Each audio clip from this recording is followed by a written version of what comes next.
We had frost at our house this morning in Macon. It is, 34 in Blue Ridge, 36 in Dalton, 37 in Clarksville and Carrollton. Rome is 36. It's in the mid-40s in Vidalia and Valdosta. It's chilly out there. 37 degrees in Athens, Georgia.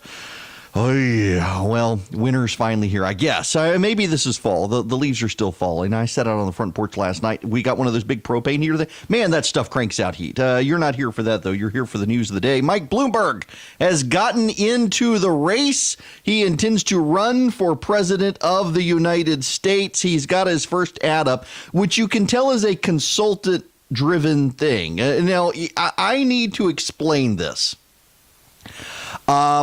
Mike Bloomberg is the head of Bloomberg News. He invented a terminal that Wall Street firms use to gather news. They can get it quicker than anyone else. They can get it about stocks. They can get it about news. They can see headlines. Bloomberg ultimately built a news channel around this terminal where he can deliver bleeding edge news as quickly as possible to people on the Wall Street to help shape the markets. And he became a billionaire with this invention. He is a social liberal authoritarian figure. When he was in New York, you'll recall, he wanted to ban large drinks. He wanted to ban smoking. He wanted to, the man essentially believes he can use government to bring about utopia and bring about government to make you better. Well, a bunch of consultants convinced Mike Bloomberg after he won. He was mayor of New York 3 times. Remember, they didn't change the term limits for Rudy Giuliani after 9/11, but Bloomberg insisted they change it for him.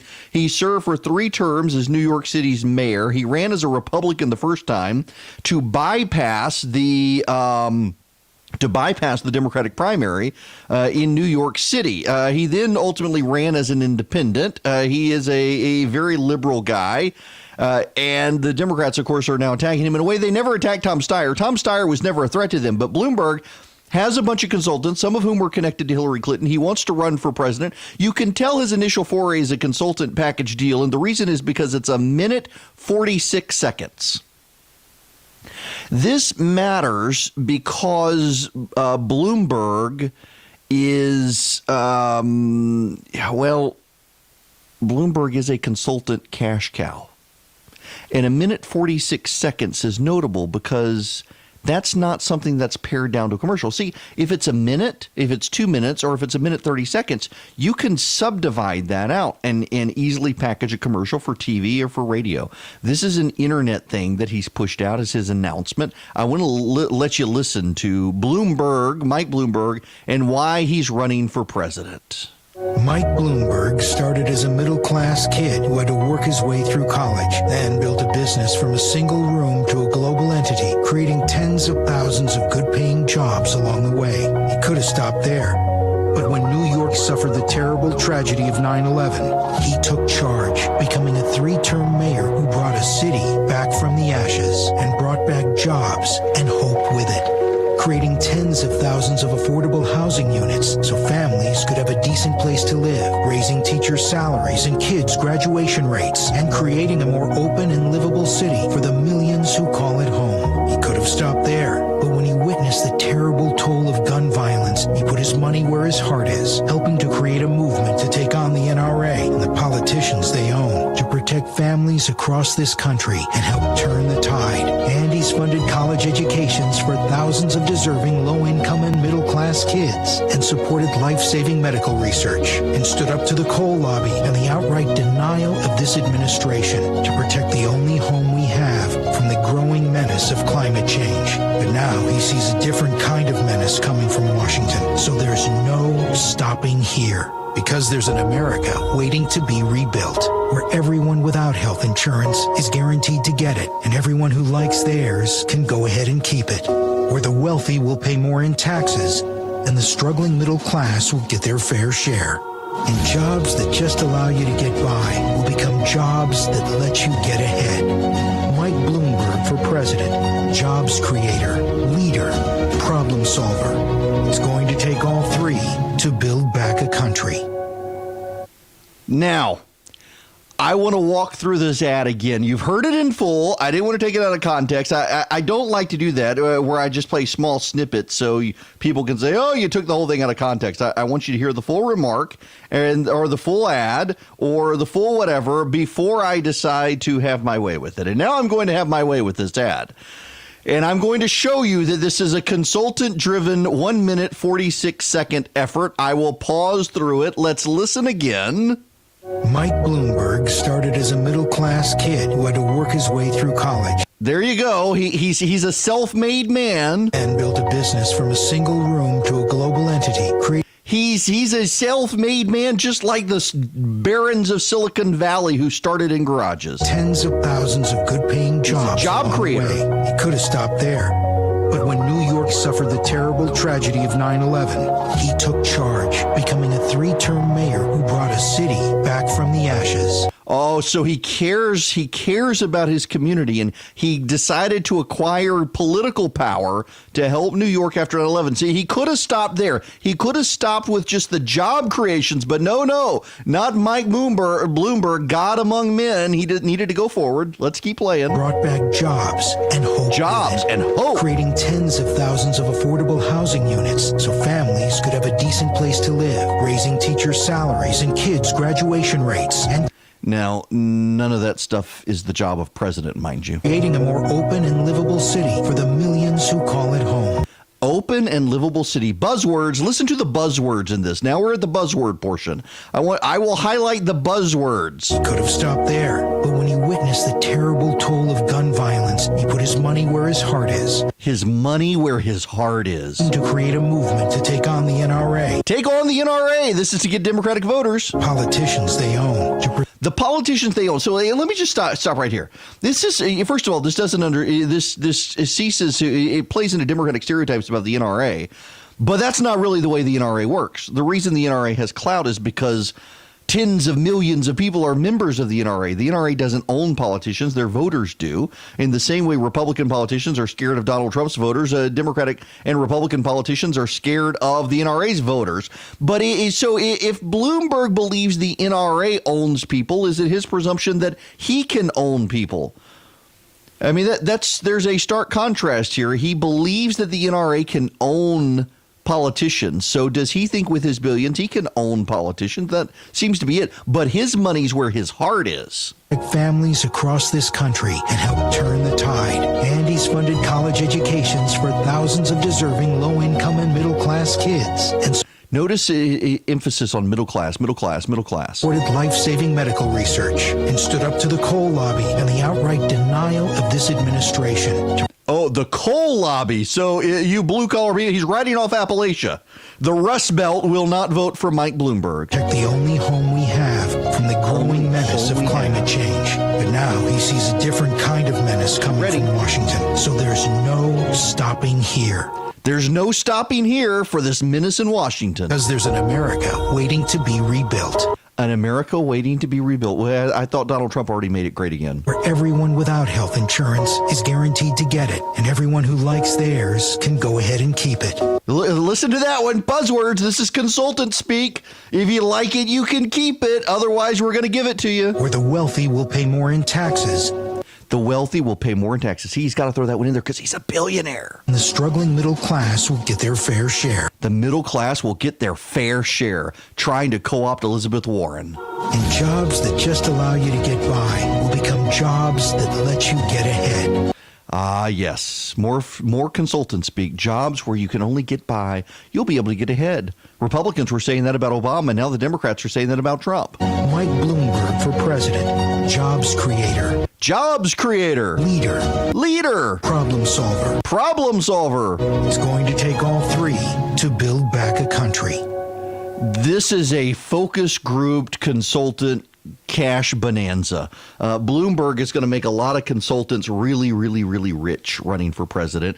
I'm actually impressed. I mean, I got to give it to the guy. I'm thoroughly impressed with his rollout. He's getting all sorts of buzz that Tom Steyer never got. Makes you wonder why Tom Steyer is still in the race with Bloomberg in the race. You got two billionaires now running. Of course, Steyer's all about impeaching the president, and Bloomberg is not. He just wants to beat him. Here's what's actually going on here.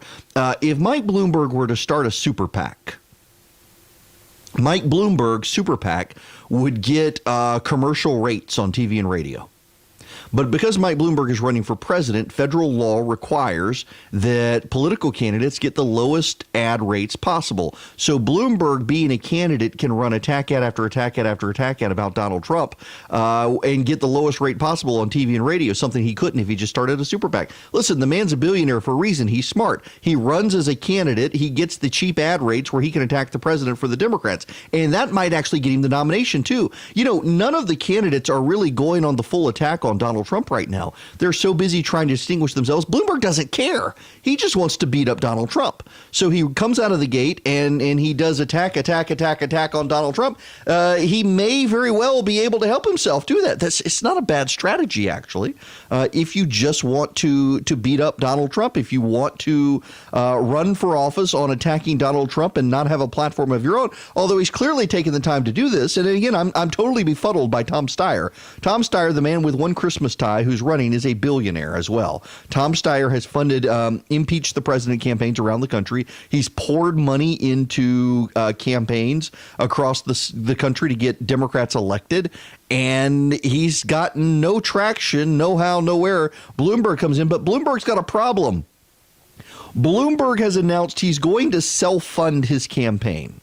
He's not going to accept political donations from people, and because he's not going to accept political donations from people, he can't get on the Democratic debate stage. He can't get on the Democratic debate stage because the Democrats are required a minimum level of support from the grassroots. You got to have a certain number of donors to qualify. You have to hit polling and donors. What's her name? Tulsi Gabbard was able to hit the donor and support level thresholds in the polling because Hillary Clinton attacked her. People poured money into Tulsi Gabbard's campaign to get her onto the November debate stage, and I think she will now be able to get on the debate stage in December.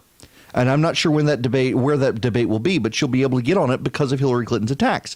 Bloomberg can't get on the December debate stage because the December debate stage requires a certain amount of donors, and he's not taking donations. You go to his website, you're not going to find a donate button, so he can't get on the stage.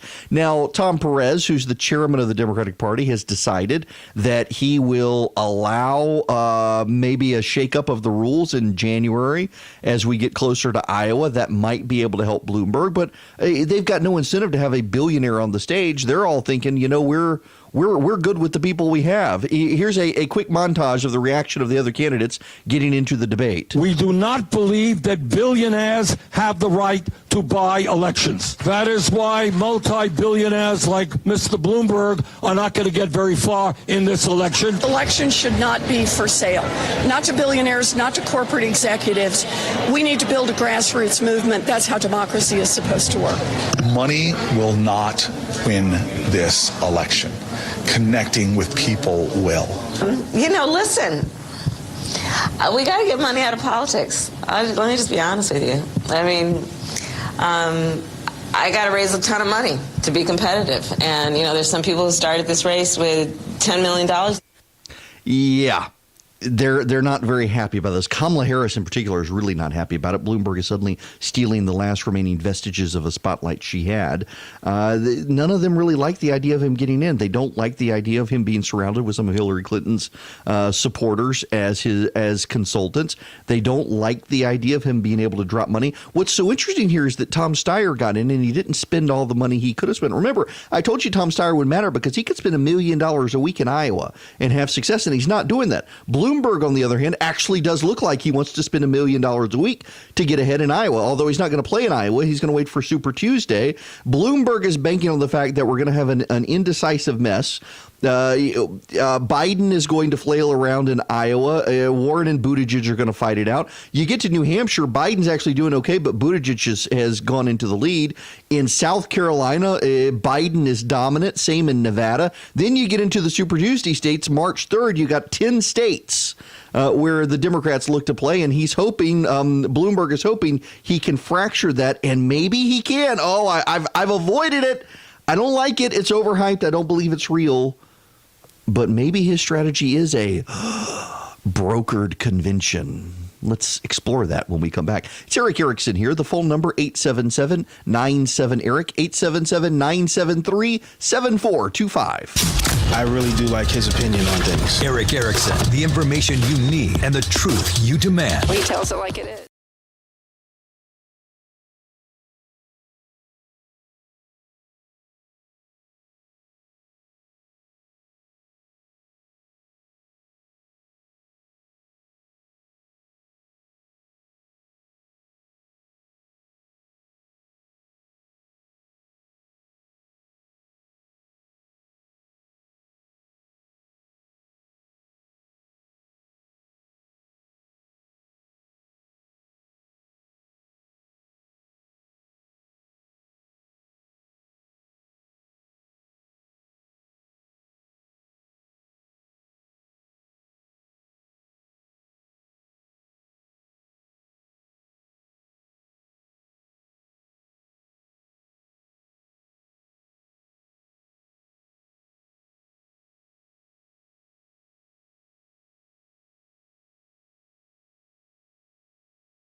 A friend of mine just put up questions Christian leaders at all levels should ask themselves. When was the last time I apologized, admitted error, invested in someone who cannot advance me or my career, was told I'm wrong, cultivated accountability systems so the prior questions could be asked? Dude, I'm married. This happens to me every single day. Okay. All right. The consultant-driven clash within the Democratic Party and Bloomberg running. Tom Steyer has gotten nowhere, as I mentioned, even though he's a billionaire. And Bloomberg seems like he wants to advance and split it by going into Super Tuesday, ignoring Iowa, New Hampshire, South Carolina, Nevada, and then maybe having a brokered convention. Now, the media loves to talk about brokered conventions. Brokered conventions are where the Democratic Party actually has an easier time having a brokered convention because of the rules of the Democratic Party with certain supermajorities you have to have. And remember, in the past, Democrats had superdelegates, and the superdelegates helped Hillary Clinton ensure she would beat Bernie Sanders. There was no way really to stop her in the same way you couldn't stop Barack Obama in 2008. The Democrats thought that the superdelegates would go for Hillary Clinton. They decided to go for Barack Obama, and he just had an insurmountable lead as a result. The issue here is that you have to have more than just a regular majority. I think it's a 2/3 majority of the Democratic Party, and there are no superdelegates anymore because the Democratic base complained so much that it was antithetical to their democratic processes within the Democratic Party. They largely got rid of the superdelegates. So every single time, and this is where I wanted to go with this, every single time either party changes the rules to prevent previous problems, they create new problems. They try to change rules to advance scenarios. The Republicans, you will recall, in 2016 changed their rules, and the changes in their rules actually made it very possible for Donald Trump to quickly consolidate his lead and become the Republican Party nominee. Because the Republicans, after 2012 with Mitt Romney, decided to change various delegate access rules. That then ensured that Donald Trump could lock up the delegates very quickly to become the nominee. The Democrats, after 2016, got rid of the superdelegates, and now what's happening in the Democratic Party is that they can't consolidate around someone. Joe Biden is floundering. Elizabeth Warren is now floundering. None of them like Pete Buttigieg, who has real problems. They got serious situations on the Democratic side. And, here's John King on CNN talking about the Biden issue. A little bit. He does not have the resources right now to compete with Bloomberg. And I think that's the Bloomberg play, right? And it's a gamble, but it also is a gamble that I think a lot of campaigns have been predicting or making for the better part of the last 5 or 6 months, that there's a softness to Joe Biden's numbers, and he'll be exposed in Iowa or New Hampshire or some triumvirate of the first couple of states, and that will create an opening, whether it's for Pete Buttigieg or whether it's for other people, and Bloomberg sees himself in that lane. Look, to Mike's point, there's rich and then there's Bloomberg rich. He has the money not to just do this for the next 10 weeks. He can do this through the election, and it's just a drop in the bucket for him. I think the real question is twofold. To steal what you always talk about, this will be the baseline. Let's see what the numbers do after the $37 million ad buy plus. And then after that, let's keep an eye on Joe Biden to see how real this actually becomes in the weeks ahead. Yeah, see how real this actually becomes. Joe Biden has been spending a lot of money to stay at the top. And it's worked thus far. The problem, though, is it's November 25th today.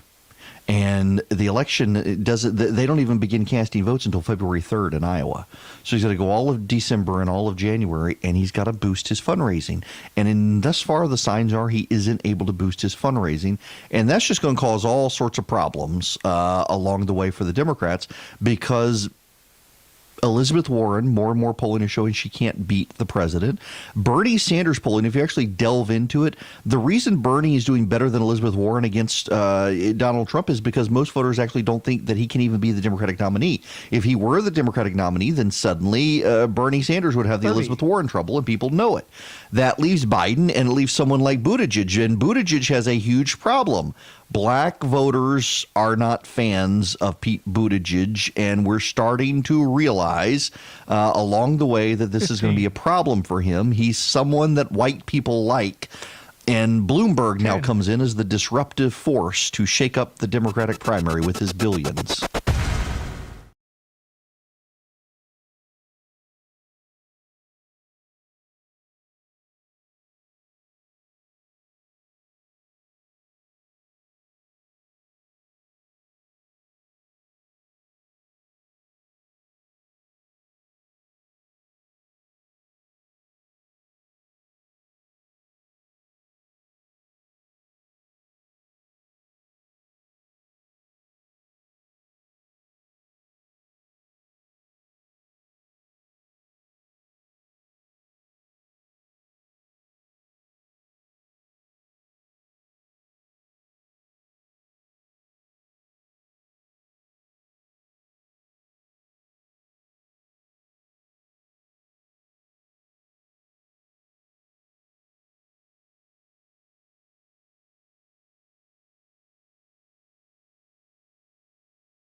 You can call the radio show by picking up your phone and dialing 877-97-ERICK, E-R-I-C-K. That's 877-973-7425. Important notes for you. If you're on the recipe list at 12:30 today, you will get my gumbo recipe. I even did a video, and the video is actually a couple of years and several pounds ago. I make gumbo with my turkey leftovers, and because you get tired of turkey sandwiches, and after Thanksgiving you got all this food left. What do you do with it? Well, I turn mine into gumbo. And I'm from Louisiana. Before I could leave the state, my mother insisted I learn how to make gumbo and jambalaya and the like. And I will teach you with this video. It is a literally real-time video. I nearly ran out of space on the camera recorder. And it takes about 30 minutes to make a decent roux, and I walk you minute by minute, step by step through how to make a roux. It is not a hard thing, and you'll be able to do it, and you'll be able to turn your turkey leftovers into gumbo if you want gumbo. It's not hard, folks. Just watch the video. It'll come to you at 12:30 p.m. today. I already said it. It's ready to go out. If you would like to be part of the list, if you want to get on the email list, if you want to get the recipes, text the word recipe to 33777. Text recipe to 33777. You know, people, last Friday I sent out that gravy recipe in the evening. I had 2,409 people subscribe to the recipe list on Friday. It crashed my email server. That's the only reason I know the numbers. I couldn't figure out why the email server crashed, and it turns out it was I get a notice when people subscribe, and I've got flooded with email notices off that list. So I hope you all enjoyed the gravy recipe. Several people sent me emails over the weekend with pictures where they had Friendsgiving. What the hell is Friendsgiving anyway? I'm sorry, I shouldn't have said it that way. What the heck is Friendsgiving? Apparently you have your friends over the Saturday before Thanksgiving, and you do Thanksgiving. It's like trial run with your friends, so you don't give your family botulism. You give it to your friends. I'm not sure what this... Now, I've got a buddy of mine in Washington. He's actually Marco Rubio's chief of staff. Great guy. My buddy Mike, he has half giving. Now, what is half giving? Well, you take Thanksgiving and you cut it in half from a full year to a half a year. So a half year out from Thanksgiving. In the spring, he has half giving, where that's his Friendsgiving. He invites all of his friends over halfway through because Thanksgiving is his favorite holiday, and he loves the food, and they do an entire Thanksgiving with friends in the spring. And he was the original doing this, and now other people, they want to do it. Why do you want to do it the Saturday before Thanksgiving? You've got so much food you've got to buy for Thanksgiving. You're going to do it all over again? No, actually, what you're going to do is you're going to go to your parents. So you and your friends get to hang out and drink boxed wine and bad turkey, and then go to your parents for the good one. And now people have it in their head, well, I'm going to hang out with my friends, and we're going to talk about stuff that we want, and then we're going to sit around the table with our parents, and we're not actually... Should be mocking this. Listen, good for you if you want to learn to cook. If you want to learn how to make gumbo, text recipe to 33777. We can move on now to other things, I guess. We need to talk about Chick-fil-A real quick. I will only be brief in the Chick-fil-A department. I told you guys this was going to happen, that the charities, they abandoned the Salvation Army and the Fellowship of Christian Athletes for other groups. One of them is Covenant House. There are now some Catholic pro-life activists who have come forward, and they are accusing Covenant House of driving at least one woman to get an abortion in an abortion clinic. It is in a Christian publication where they're making the allegation. I told you what was going to happen here. Chick-fil-A would come under renewed scrutiny, and its new charitable endeavors would also come under scrutiny. It's also being attacked for being pro-LGBT, which, you know, I don't have a problem with a group dedicated to homelessness being pro-LGBT, but it is another attack from the people who like Chick-fil-A and are upset with it abandoning the Salvation Army, who are speculating that Chick-fil-A is throwing its lot in now with the gay rights activists who wouldn't pee on their chicken sandwich if it was on fire, and they're making friends of enemies by making enemies of friends. They've handled this so badly, and I really do believe that they just decided they could wait out the newsroom situation with impeachment and everything else happening last week, and then headed into Thanksgiving, that everyone would forget it. I'm noticing a whole lot of people on the right are not forgetting or forgiving Chick-fil-A. You know, it's their money. They can do whatever they want to do. And it's if they want to spend it, they can spend it. If they don't want to spend it, they don't have to spend their money. But I'm not sure that Chick-fil-A is making a wise decision in how they've handled this, and they probably need to rethink, particularly the Salvation Army aspect of it. And now there's a rumor circulating online that Chick-fil-A is it's got an Obama advisor in charge of the foundation that's helping them steer through this. And now a lot of people are saying, aha, the left is taking over Chick-fil-A. I've actually heard from some Chick-fil-A franchise owners who are none too happy with the company right now over this. Now, let's go to the phones. Joe and Ella, welcome to the program. Joe, how are you? Eric, I'm doing great. I just wanted to wish you great luck on your wonderful program and also wish you a happy Thanksgiving. I'm working hard to elect conservative Republicans like Marjorie Greene and Rich McCormick, and, of course, Donald Trump. And Steve Moore just called me. Steve and I are good friends, and he's working on some tax cuts. He was on Fox Business News, and I think that we need to cut spending, Eric, and we need to cut waste. Most of our Republicans in Washington, as you know, are not doing that, so we need some new ones. But I do like the tax cuts, and I think we got a great economy. I'm a stock market guy, and my portfolio is really up, so I'm excited. But mainly I want to wish you a happy Thanksgiving and the best of luck with your great new program, my friend. Joe, listen, thank you so much for calling in, for listening up in LJ. You know, we meant to get up there, and I was going to give you a call going up there, and we were going up there for apple season, and we wound up getting sick, and we couldn't come up there. But, man, I love LJ. Well, have lunch with me. Call me ahead, and we'll love to buy you lunch, my friend. I will make it happen. Thanks very much, Joe. Joe McCutcheon up there in LJ. Nice to hear people listening up all over the state now. Man, I can't wait to tell you some of the news we have about the stations picking us up. We will be spreading literally all across the state pretty soon.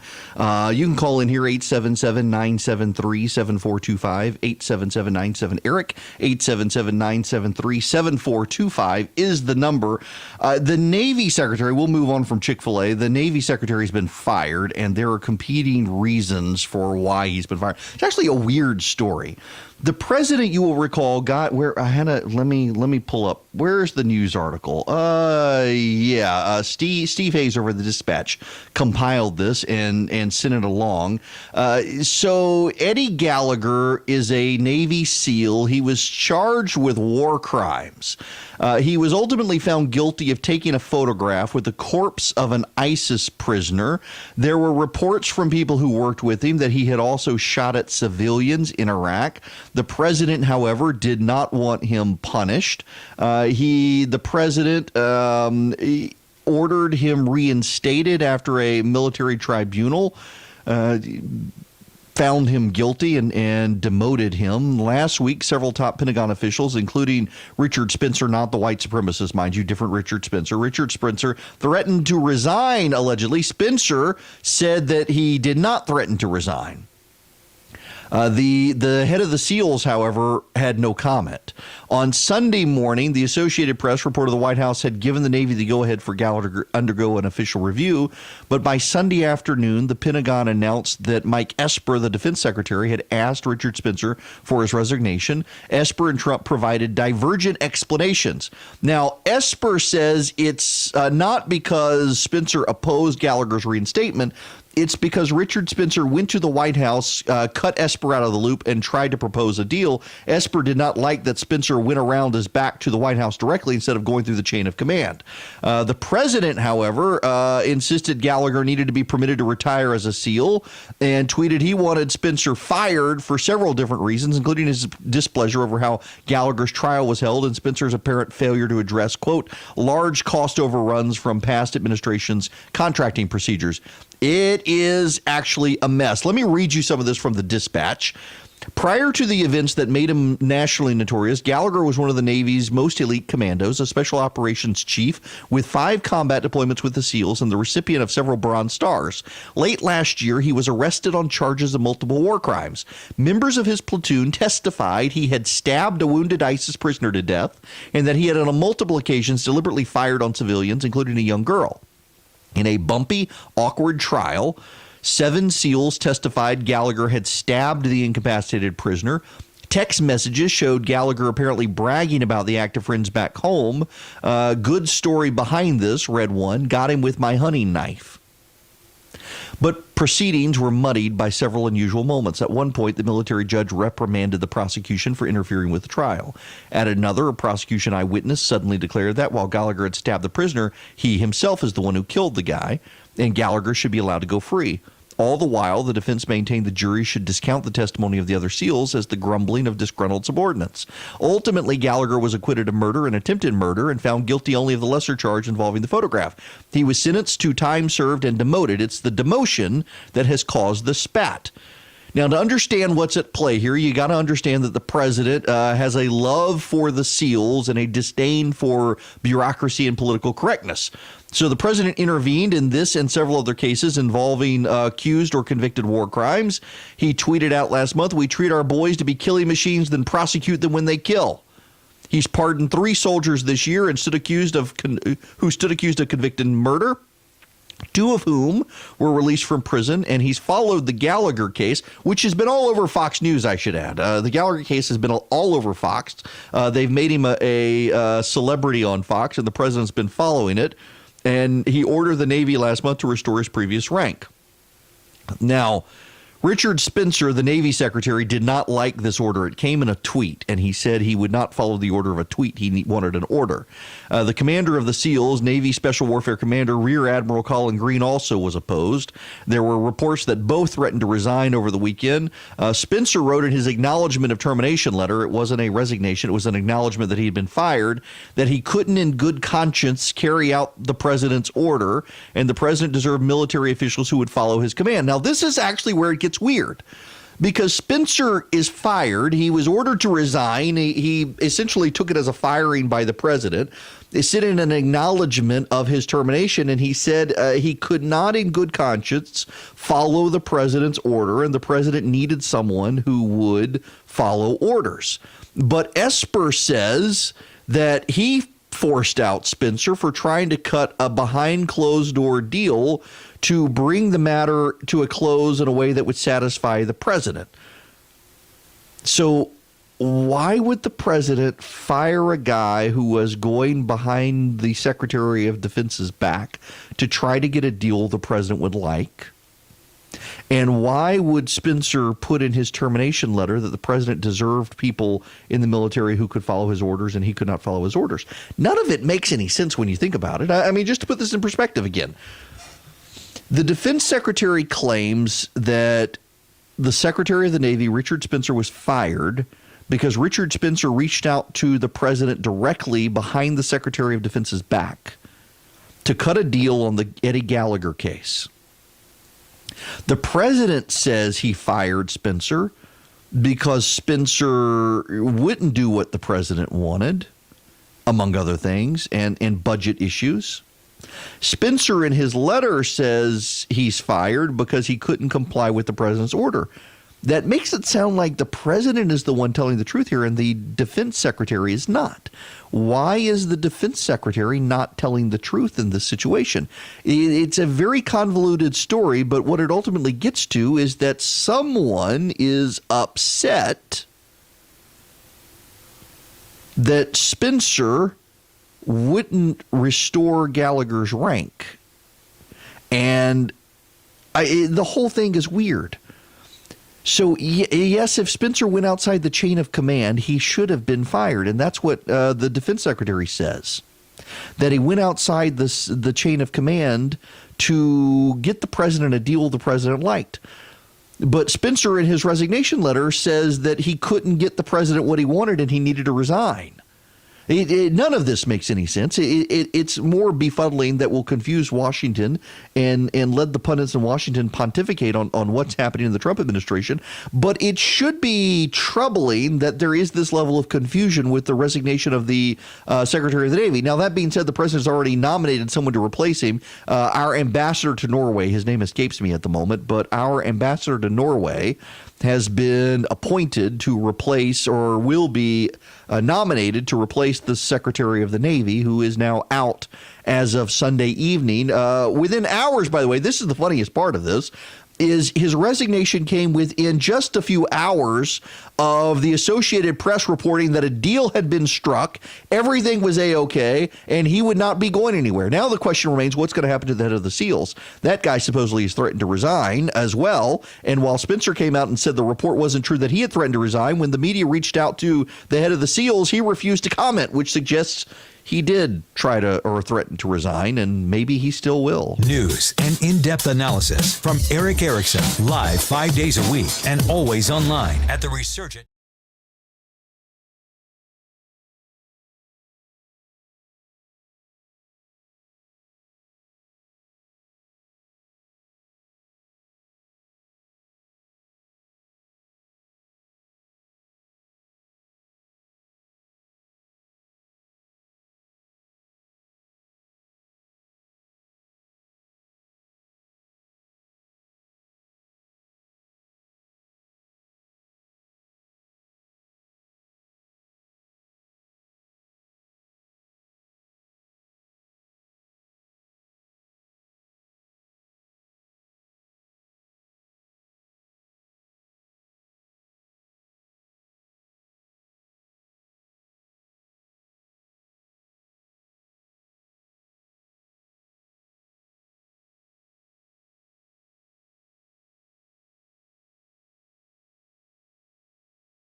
That's 877-973-7425. A buddy of mine sent this along to me, and I really totally need to play this. This is a guy, Tom Nichols. He's running for the state Senate in South Carolina. The state Senate in South Carolina. His name is Tom Nichols. This is 3 minutes. We're not going to listen to the whole thing, but you can get a flair for this. We've crossed over. We've reached a point in this country where, you know, I distinctly remember I was involved in politics at the time. There would be people who would run for Congress essentially saying they've got George Bush's back when it came to the war on terror and vote for them. They're Republican. But it was never aggressively pro-George Bush. Well, we got the pro-Trump campaigns running around the country now of who's going to be the Trumpiest. You had Jeff Sessions the other day in Alabama. I didn't play this audio, but listen to Jeff Sessions here from the other day trying to assure people that he will totally support the president. Well, that's a pretty strong series of events. Look, we had a disagreement over that. The president and I did. I believe I did the thing that I was required to do. The matter has, he's been cleared, it appears to me, on the Russia matter, for which we're grateful after a very long effort. And this Inspector General, which was there when I was there, that he will complete an investigation internally, and I support Attorney General Barr's efforts to investigate the predicate, the foundation that was laid to start this investigation back when I was an active participant with President Trump in the campaign. Yeah. And so that's the right thing to do. I'm proud that the system is beginning to focus on that, and I'm confident that we'll get to the bottom of it. Yeah, at least I hope so. He wants to totally support the president as best he can. He's going to be the Trumpiest candidate in the race, according to him. And listen, if that's what it takes for him to get the nomination, that's fine. But we have definitely entered a brave new world of who has the president's back, which is an indication of the political moment we're in. And now there's this Tom Nichols guy running for the state senate in South Carolina. Let's just listen to a minute of this 3-minute ad. You see him in camo walking with his rifle. Got his I'm straight shooting Tom Nichols. I shoot straight when I take aim, and I shoot straight in who I am, too. I'm a God-fearing, Trump-loving, politically incorrect conservative. Along with God, country, and my family, there's something I also dearly love, South Carolina. That's why I'm running for state senate. I'm sick of professional politicians who claim to be conservative but don't support President Trump, and I'm tired of rhinos who refuse to fight for the values we hold dear. Flip-floppers who say they want less government but actually spend more and more of our money. Two-facers who claim they support the Second Amendment but secretly try to disarm law-abiding citizens. And double-dealing hypocrites who say one thing here at home but vote the opposite way in Colombia. That's not me. I'm pro-Trump. Build the border wall, keep the economy growing, and above all, keep America great. Now, I'm pausing right here because this makes a great point going back to Bloomberg. Bloomberg did the minute 46-second ad. There's no way to cut up that ad the way he did it. There's no way to cut that up and do a minute ad.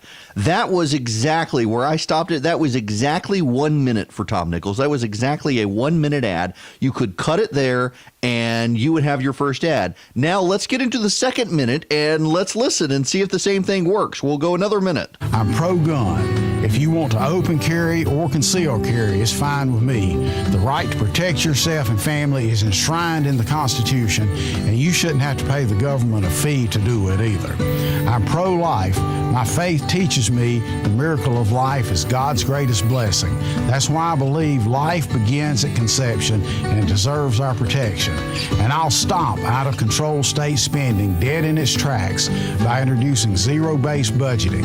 That's where each expense must be justified from scratch instead of feathering bureaucrats' nest year after year. My beliefs stem from who I am and how I was raised. Born in Alabama, my family moved to the Rock Hill area when I was 5 years old, and it's been my home ever since. Dad is a World War II veteran and worked at Bowater. Mom raised my two brothers and me. I graduated from Rock Hill High School and the University of South Carolina.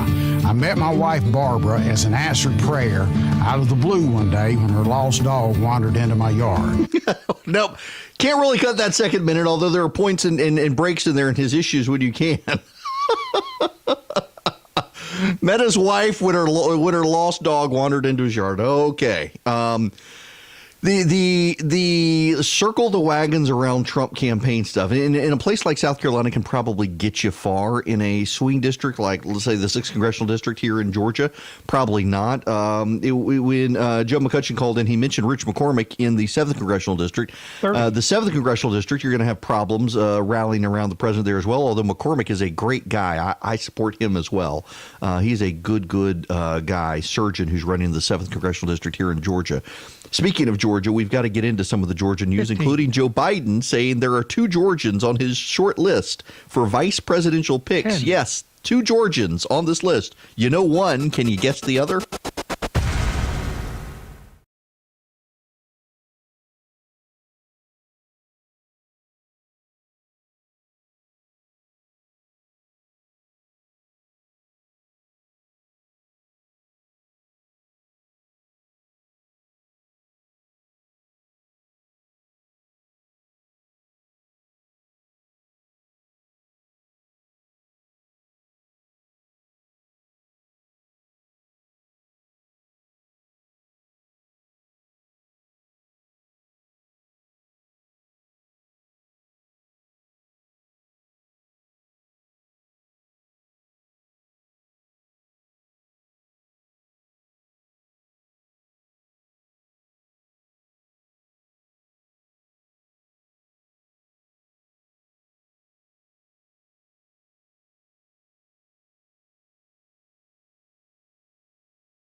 Hello and welcome. It is Erick Erickson here across the state of Georgia. Blue skies and chilly temperatures today. It's going to warm up a little bit, though. The phone number, if you want to be a part of the program, 877-97-ERIC, 877-973-7425. Definitely warming up. It was in the 30s earlier. It's 46 in Athens right now, 39 in Adairsville, 37 in Blue Ridge, 45 in Carrollton and Clarksville, Dalton's 43, Jasper's 45, Eastman's 48, Fidelia and Valdosta right around 50 degrees. Here in Macon, it is 45 degrees outside right now. It's going to be 63 today in Macon, at least. I got to put up Christmas decorations. Everybody in my neighborhood now has their Christmas decorations up, and I'm just not sure why. It's not even Thanksgiving yet, and I'm morally opposed. And now I'm one of those people, you should know, I believe in the 12 days of Christmas. The first day of Christmas is Christmas, and it goes until January 6th. On January 5th, you turn your lights out because it's bad luck afterwards. But I was raised in South Louisiana, and we take our 12 days of Christmas very seriously. You never, ever, ever take your Christmas decorations down until January 6th, and it drives my wife insane. But the first day of Christmas is December 25th. That is not the last day of Christmas. Now, I will move on from my tirade. Joe Biden is floating two Georgians to be his potential vice presidential pick. It's not going to happen on either one. He was in Georgia, and so it was on his mind, although he waited until he got to Iowa to make the case. Stacey Abrams and Sally Yates, the ex-acting U.S. Attorney General from Atlanta. Man, she has become just a resistance fan fiction hero, Sally Yates has she not, for warning the vice president about Mike Flynn, getting Flynn fired and then getting booted by the president. He didn't name anybody specifically, Joe Biden said, but he said, I could start naming people, but the press will think that's who I picked. But his list would include people like the former assistant attorney general who got fired, and the woman who should have been governor of Georgia, and the two senators from the state of New Hampshire, Jeanne Shaheen and Maggie Hassan. Yeah. We'll see. Stacey Abrams is not going to be. Listen, again, I always feel. Well, I shouldn't say I feel bad, but just so you know where I stand on Stacey Abrams. She and I, we disagree on everything in politics, but I interviewed everybody running for governor in 2018. Everybody. I interviewed all the Democrats and all the Republicans, and she was one of the best interviews that I had. She and Brian Kemp actually were probably two of the best interviews I had for the exact same reason. Both were very laid back. Abrams in particular, she was at a conservative talk station with a conservative host who ideologically disagrees with her, and we actually had a very meaningful, good conversation about her life and background. There is a lot there to admire about Stacey Abrams, even if you disagree with her politics. And I know we're not supposed to say stuff like that these days. We're supposed to hate everybody on the other side, and they're all bad, but she's actually a very nice person, and we disagree on pretty much everything. We found some common ground in the need to help rural areas of the state.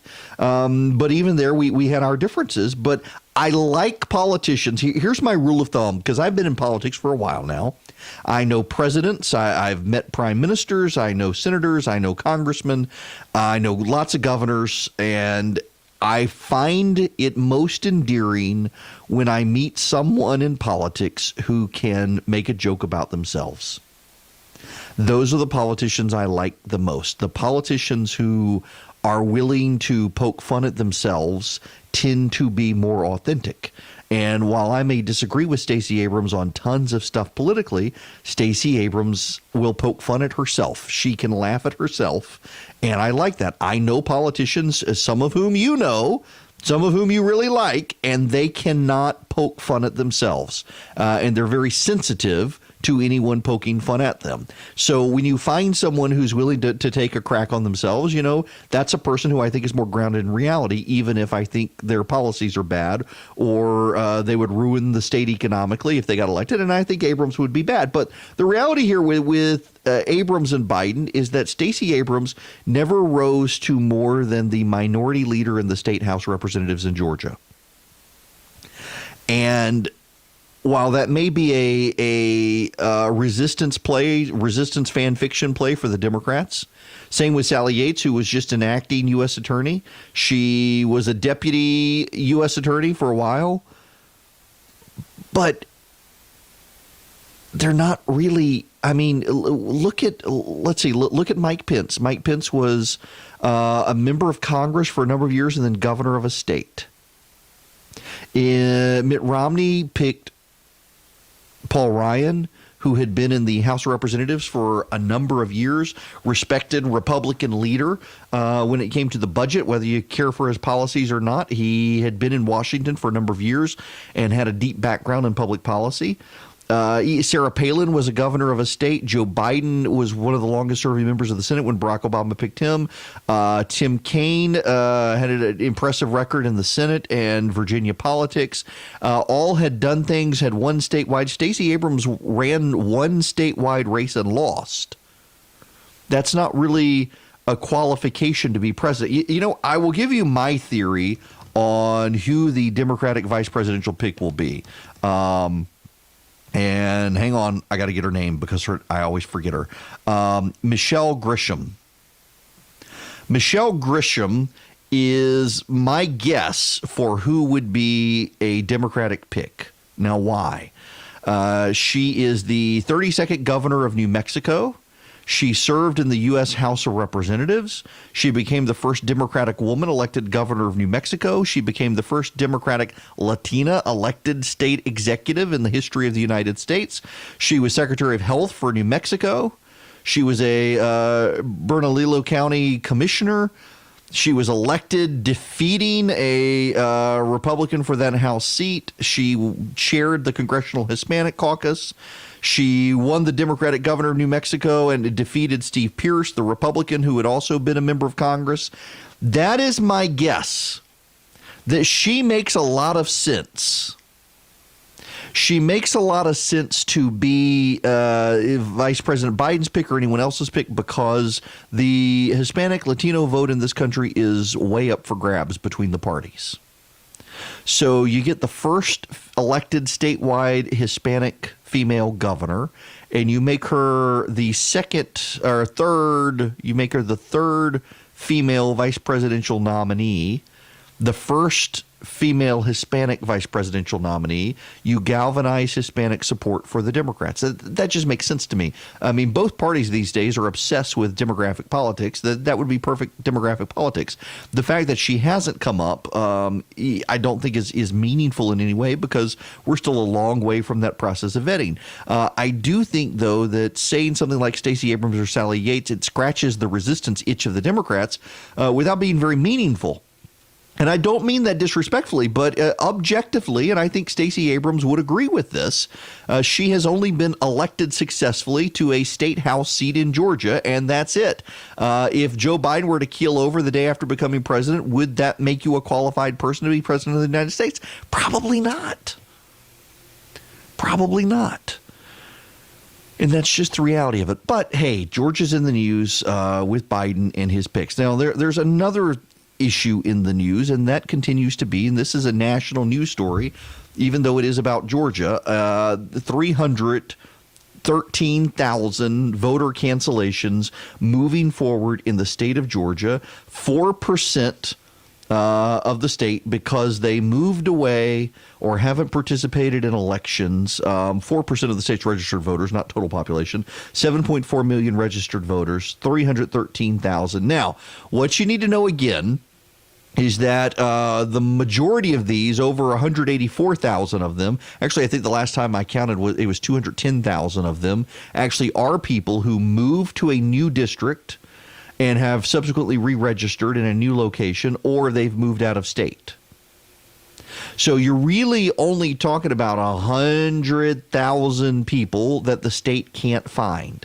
Those are people who haven't voted since the beginning of 2012. They did not vote in the presidential election of 2012.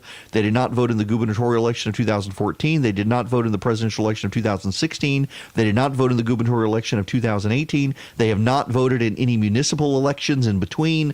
It turns out of the 313,000 people who the state was going to disqualify for having not voted in 7 years, 90 of them actually showed up and voted in municipal elections this year. This is from the AJC. An analysis by the Atlanta Journal-Constitution of the list of voters who cast ballots this month found 90 registered numbers that match names of people who had been scheduled for cancellation. Voting is one way to protect their registrations. Election officials intend to remove 313,000 of the state's 7.4 million registered voters because they've moved away or haven't participated in elections in 7 years. The Secretary of State's office has said the inactive voters probably relocated to another state, meaning they aren't eligible to vote. Critics of Georgia's use it or lose it law, which cancels infrequent voters every other year, says it jeopardizes the voting rights of residents because they haven't cast ballots recently. That's such garbage. The word recently, interpreted by left-wing activists, means 7 years. These people have not voted in 7 years. About 121,000 registrations are being canceled for inactivity since 2012 or earlier. The other 192,000 either filed change of address forms or mail from elections officials was returned as undeliverable.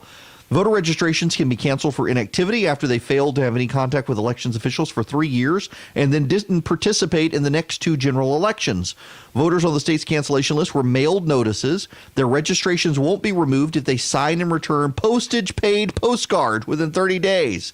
They can also just show up and vote or re-register. They make it really, really, really easy for you to keep up. You know, the befuddling, hypocritical thing here of left-wing activists who the reason that they're concerned with this is not because they think it's voter suppression, is that they want to nurse grievances. They want black voters who overwhelmingly voted in record numbers in 2018 to believe that Brian Kemp suppressed their vote. By the way, polling shows that black voters in Georgia, Brian Kemp is growing on them. Over a third of black voters in the state now support Brian Kemp. He only got about 10 to 15% of their vote, so he's more than doubled his support of black voters in the state since 2018. He'll be able to be his own man in 2022. But they nurse this grievance, the left does, because they really want you to believe there's systematic suppression of the vote. But the reality is these people have not voted in 7 years. And how easy is the state making it to stay registered? You get a prepaid envelope or prepaid postcard. You don't even have to stick it in an envelope. You tear off the card, you sign your name, and you stick it in the mailbox. It is prepaid. You don't have to put it in an envelope. You don't have to put a stamp on it. It's already taken care of. Or you call your local board of elections. The postcard helpfully has the number of the local board of elections. You just call them and say, hey, got the postcard. I still want to be on the voter list. Or, unbelievably, inconceivably, you just show up and vote. That's it. 90 people showed up and voted and will not now have their voter registration canceled.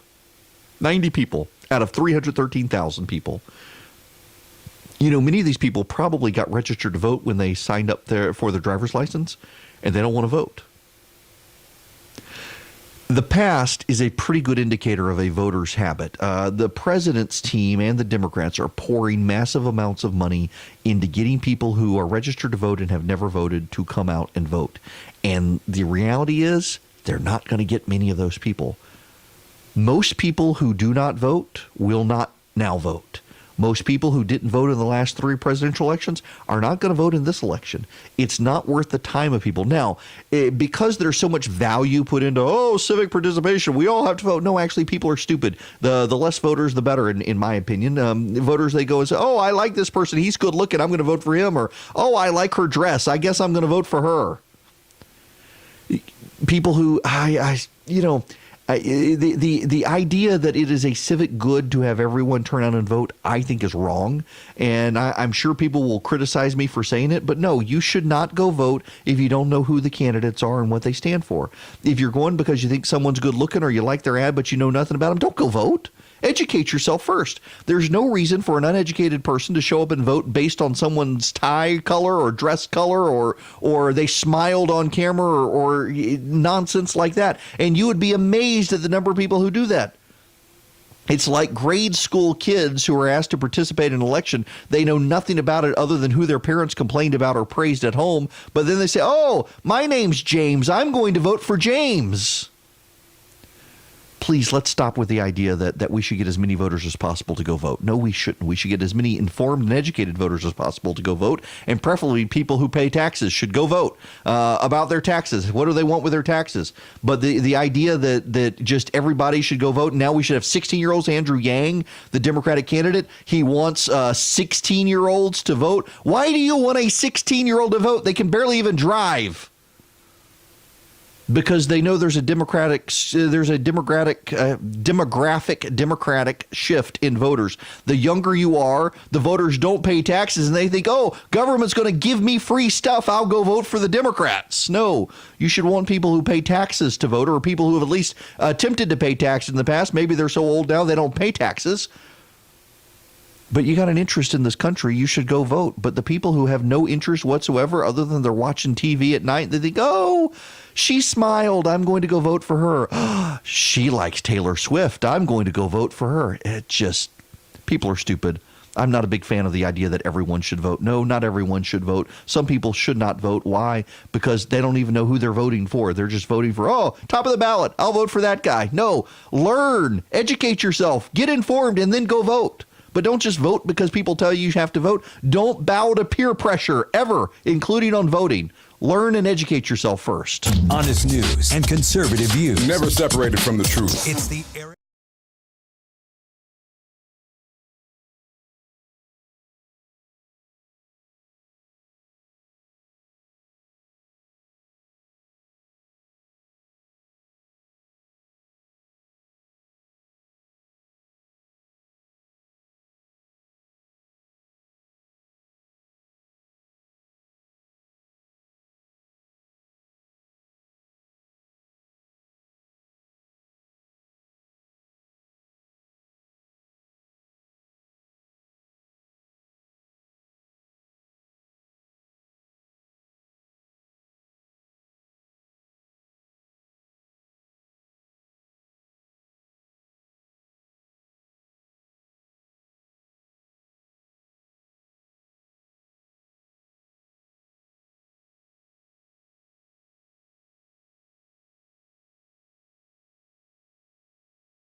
$3777 now. Gumbo recipe goes out at 12:30 today. If you want on the list, text recipe to 33777. I did a video, it's actually a couple years old, several pounds lighter, of me cooking gumbo. And where I actually did it in real time so that you could see for yourself how to make the roux. Basically, you stir nonstop flour and oil over medium heat for 30 to 40 minutes until it gets as dark as you want it. I actually like mine a little darker than I did in the video, but I didn't want to freak people out by getting them close to burning their roux. But Yeah, I turn my turkey into gumbo every year after Thanksgiving because you get tired of turkey sandwiches after a while. And so if you want to learn how to make gumbo, I make it easy for you. I got my personal recipe. So text recipe to 33777 and you can get it. I guess, I've got a book out with a bunch of my favorite recipes, including this one in it. I should get a link for you on that. Speaking of turkey, did you know you can't hunt turkey? I mean, if you regularly hunt, you can't hunt turkeys right now. There are 250,000 birds in the state of Georgia by estimate, but state law forbids hunting them during this time of year. Turkey hunting is allowed only in the early spring, meaning if you want to eat them, you got to go put them in the freezer in the spring or go to your local Publix or Ingles or Kroger. So what can you hunt right now? I've never been hunting, and I got several friends who want to take me, and I actually want to go. I want to buy a new rifle. I've got an AR. I've got a Daniel Defense AR, but I want a fancy rifle, and I want camo, and I want to go sit in a deer stand and do nothing. Where my phone doesn't work, I just got to sit there and wait for a deer. I actually think I would like to do that. But you can hunt deer, rabbit, raccoon, squirrel, and possum. I got to tell you, if I were to bring home a possum or a squirrel for Thanksgiving dinner, I would probably be headed to divorce court the next day. Who does that? Honey, it was against the law to hunt a turkey, so I got us a possum that was in the backyard. Oh my gosh. This is from the city slickers at the AJC wrote this. You can do a squirrel, gopher. You want gopher? You can get a raccoon. Anybody want to eat her? I'm going to gag just thinking about this one. You want a raccoon for... Honey, it was foaming at the mouth. Let's eat this for Thanksgiving. Deer would be more acceptable. You can also, so you have unlimited crow. You can kill as many crows as you want and eat crow if you like. You can also do dove, quail, duck, and geese, but they have bag limits according to the AJC. I wouldn't mind doing a duck. I took a trip out west with some buddies. A couple of weeks ago, it was my Vegas weekend, and we ate at it's the only Michelin-starred Chinese restaurant in the country, at Wing Lei in the Wynn Casino, and we did the Peking duck table service, and man, it was incredible. I have not had duck since I was a kid and forgot how much I like duck. But we'll do a turkey at Thanksgiving, and you can do a turkey too. Don't do a possum or a raccoon, please. We don't actually know what the Pilgrims actually ate. Some sources speculate they probably did actually hunt and get turkey, but probably more likely duck and geese. Turkeys, of course, are really, really, really hard to get in the wild. They've got great eyesight. According to this article, they can see you blink from 50 yards away and can remember which turkey calls and decoys are not the real deal. 30. I got a friend of mine who loves to hunt turkey in the spring. There are 250,000 in Georgia right now. There were 350,000. Loss of habitat has caused a decline, and other things that are causing decline that 15. People aren't sure of. But you can always go to the grocery store to get your domesticated turkey 10. to eat for the holidays. We will actually move on to other stuff when we come back.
Again, 12:30, the gumbo recipe for turning your turkey. It's actually a chicken sausage gumbo recipe, but I show you how you can do seafood or you can do your Thanksgiving leftovers. Breitbart.com is out attacking Kelly Loeffler, who is not the Senate nominee from Brian Kemp, but probably will be. He hasn't made the announcement yet. She is being attacked by Breitbart for, she's being called a country club Republican, and that she is tied to Stacey Abrams. Now, interestingly enough, they get this. This is so stupid. Kelly Loeffler is in management with a WNBA team here in Atlanta. And Stacey Abrams joined the WNBA Players Union, which puts her on opposite sides of arguments from Kelly Loeffler, but somehow or another, there's a tie. The other issue is that apparently Kelly Loeffler has ties to Planned Parenthood, but that's actually the WNBA gives a portion of ticket sales to 6 nonprofits. Planned Parenthood was one of them. Loeffler apparently was opposed to the decision to go with Planned Parenthood. You know, I'm going to pause from this issue and circle back to the Chick-fil-A issue. If you have not heard, if you were not here the first hour, Chick-fil-A is, it was attacked for supporting the Salvation Army by the left. It has now dropped the Salvation Army. One of the nonprofits it has decided to support now is called Covenant House. Covenant House is being attacked by some evangelicals for being pro-LGBT.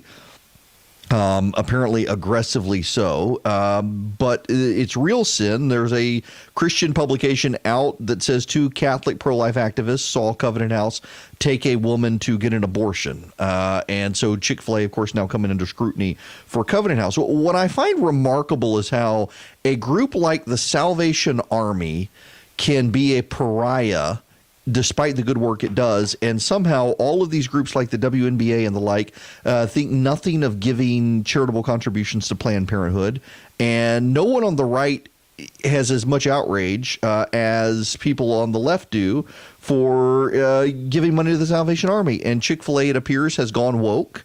I've seen so many people over the weekend on Facebook and Twitter and the like circulating a story about an Obama advisor has now been retained by the Chick-fil-A Foundation to help oversee giving, and say, now that's why they're going woke. That's why they're going to the left. Chick-fil-A looks like it wants to increase its friends among its enemies by making enemies of its friends. And that they launched all of this in the run-up to Thanksgiving so people could forget it and let it go. But a number of these Christian outlets out there, and I guess they'll say myself as well, but it is a news story that I think is worth covering, that they're continuing to highlight the story. Now, no one's calling for a boycott of Chick-fil-A on the right. No, you don't have Christian activists out there saying we're going to stop eating at Chick-fil-A. But it is notable, I think, when an organization that has been defined by family values begins to abandon its family values stance to appease a bunch of people who wouldn't pee on its owners if they were on fire. Very much like I always thought it was crazy, Nathan Deal vetoing the religious liberty legislation in Georgia. The anti-religious liberty activists out there, the people who hate Christians, they would not give Nathan Deal the time of day. They wouldn't pee on him if he were on fire, and yet he constantly, while he was governor, wanted to make friends of his enemies by pissing off his base, and he did it regularly. And look, I liked Governor Deal. I thought he did a great job with school reform here in Georgia, but it was just crazy to me.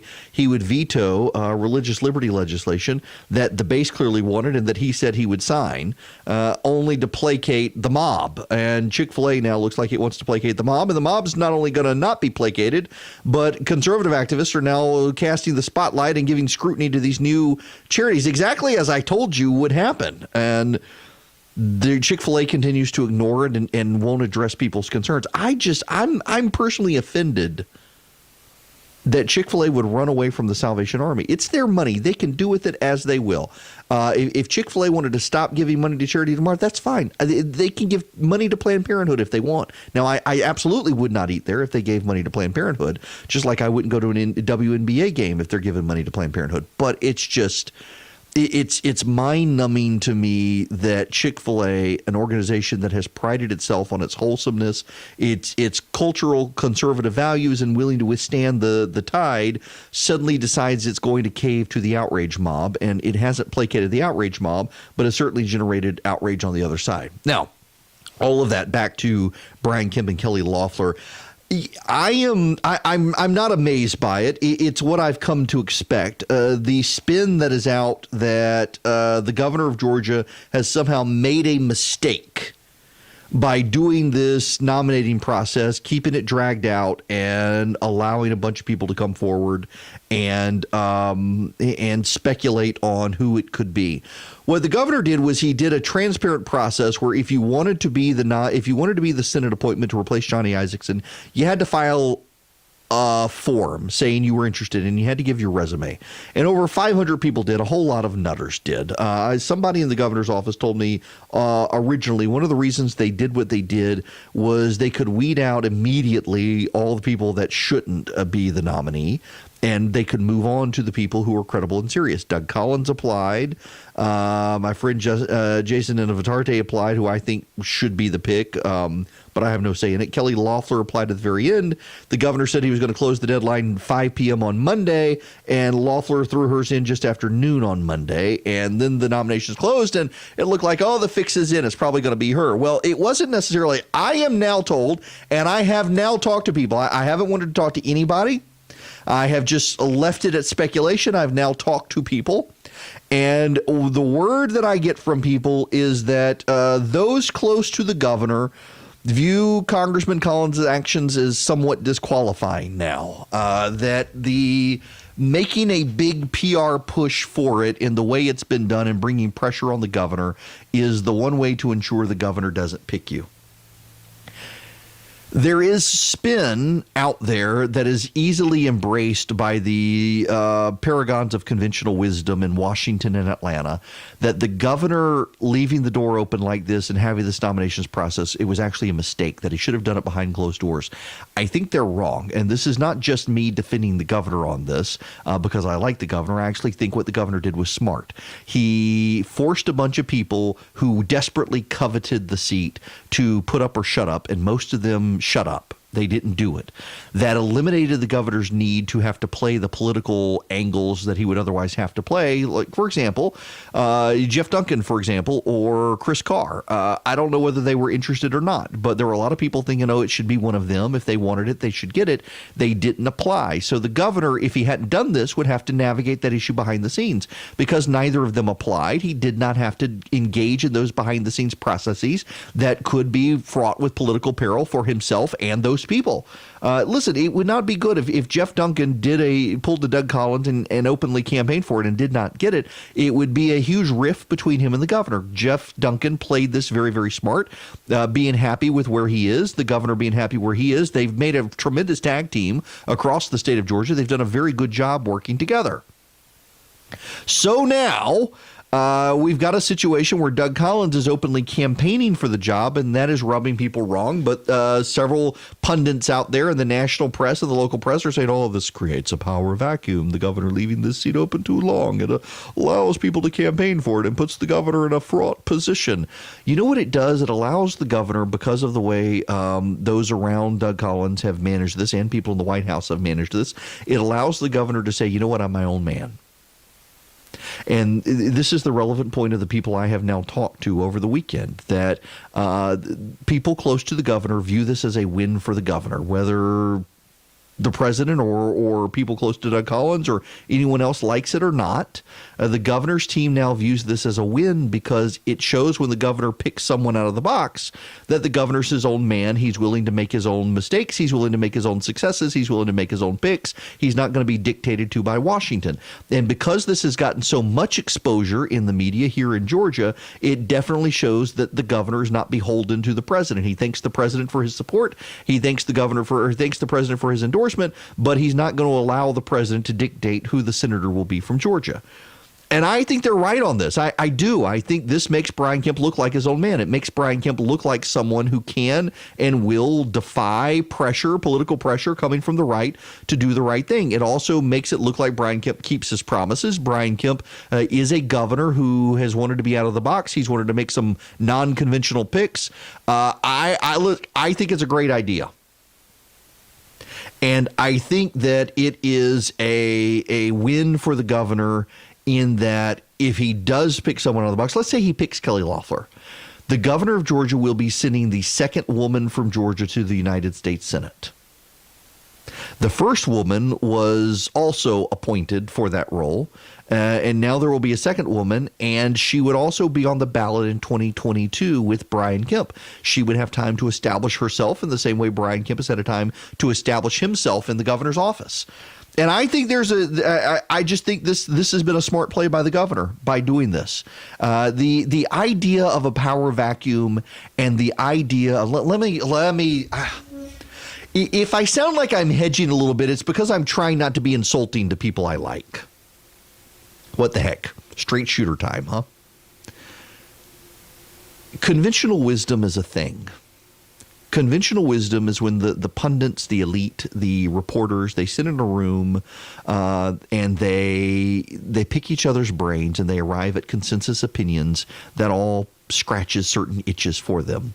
And that conventional wisdom is then pontificated on in newspapers and editorialists, on websites, on social media, and even in the shaping of news on TV and radio. And the conventional wisdom that has come out of Washington, D.C. that is not sympathetic to Brian Kemp is that Brian Kemp has made a strategic mistake by doing this. And that conventional wisdom has trickled down into the local news as well. And you hear various political reporters and others suggesting this has all been a big mistake by the governor because it's dragged out the process. What exactly is the process that's dragged out? It has caused the Democrats to see Matt Lieberman jump into the race when they were trying desperately to keep everyone out until there was a pick. Matt Lieberman is now doing fundraisers. He's now raising money for a Senate race where the Democrats were hoping to have someone notable. It has caused the media to highlight over and over the flaws with the current Democratic candidates against David Perdue and has helped David Perdue in that regard. It has allowed the media to highlight the lack of a bench in Georgia as the Democrats plumb the depths trying to find someone because Stacey Abrams won't run. It has allowed the Republicans to get wind of the fact that these people are looking at a handful of candidates and they want to run against the Republicans, so the Republicans have had time for opposition research, while the Democrats have not had time for opposition research on the Republicans because no one knew who the governor was going to pick. I mean, all the rumors circulating, every single person I've talked to across the board has said no one has any idea. We only now know that the governor is leaning towards Kelly Loeffler because of all the kabuki theater from Washington, D.C. over Doug Collins.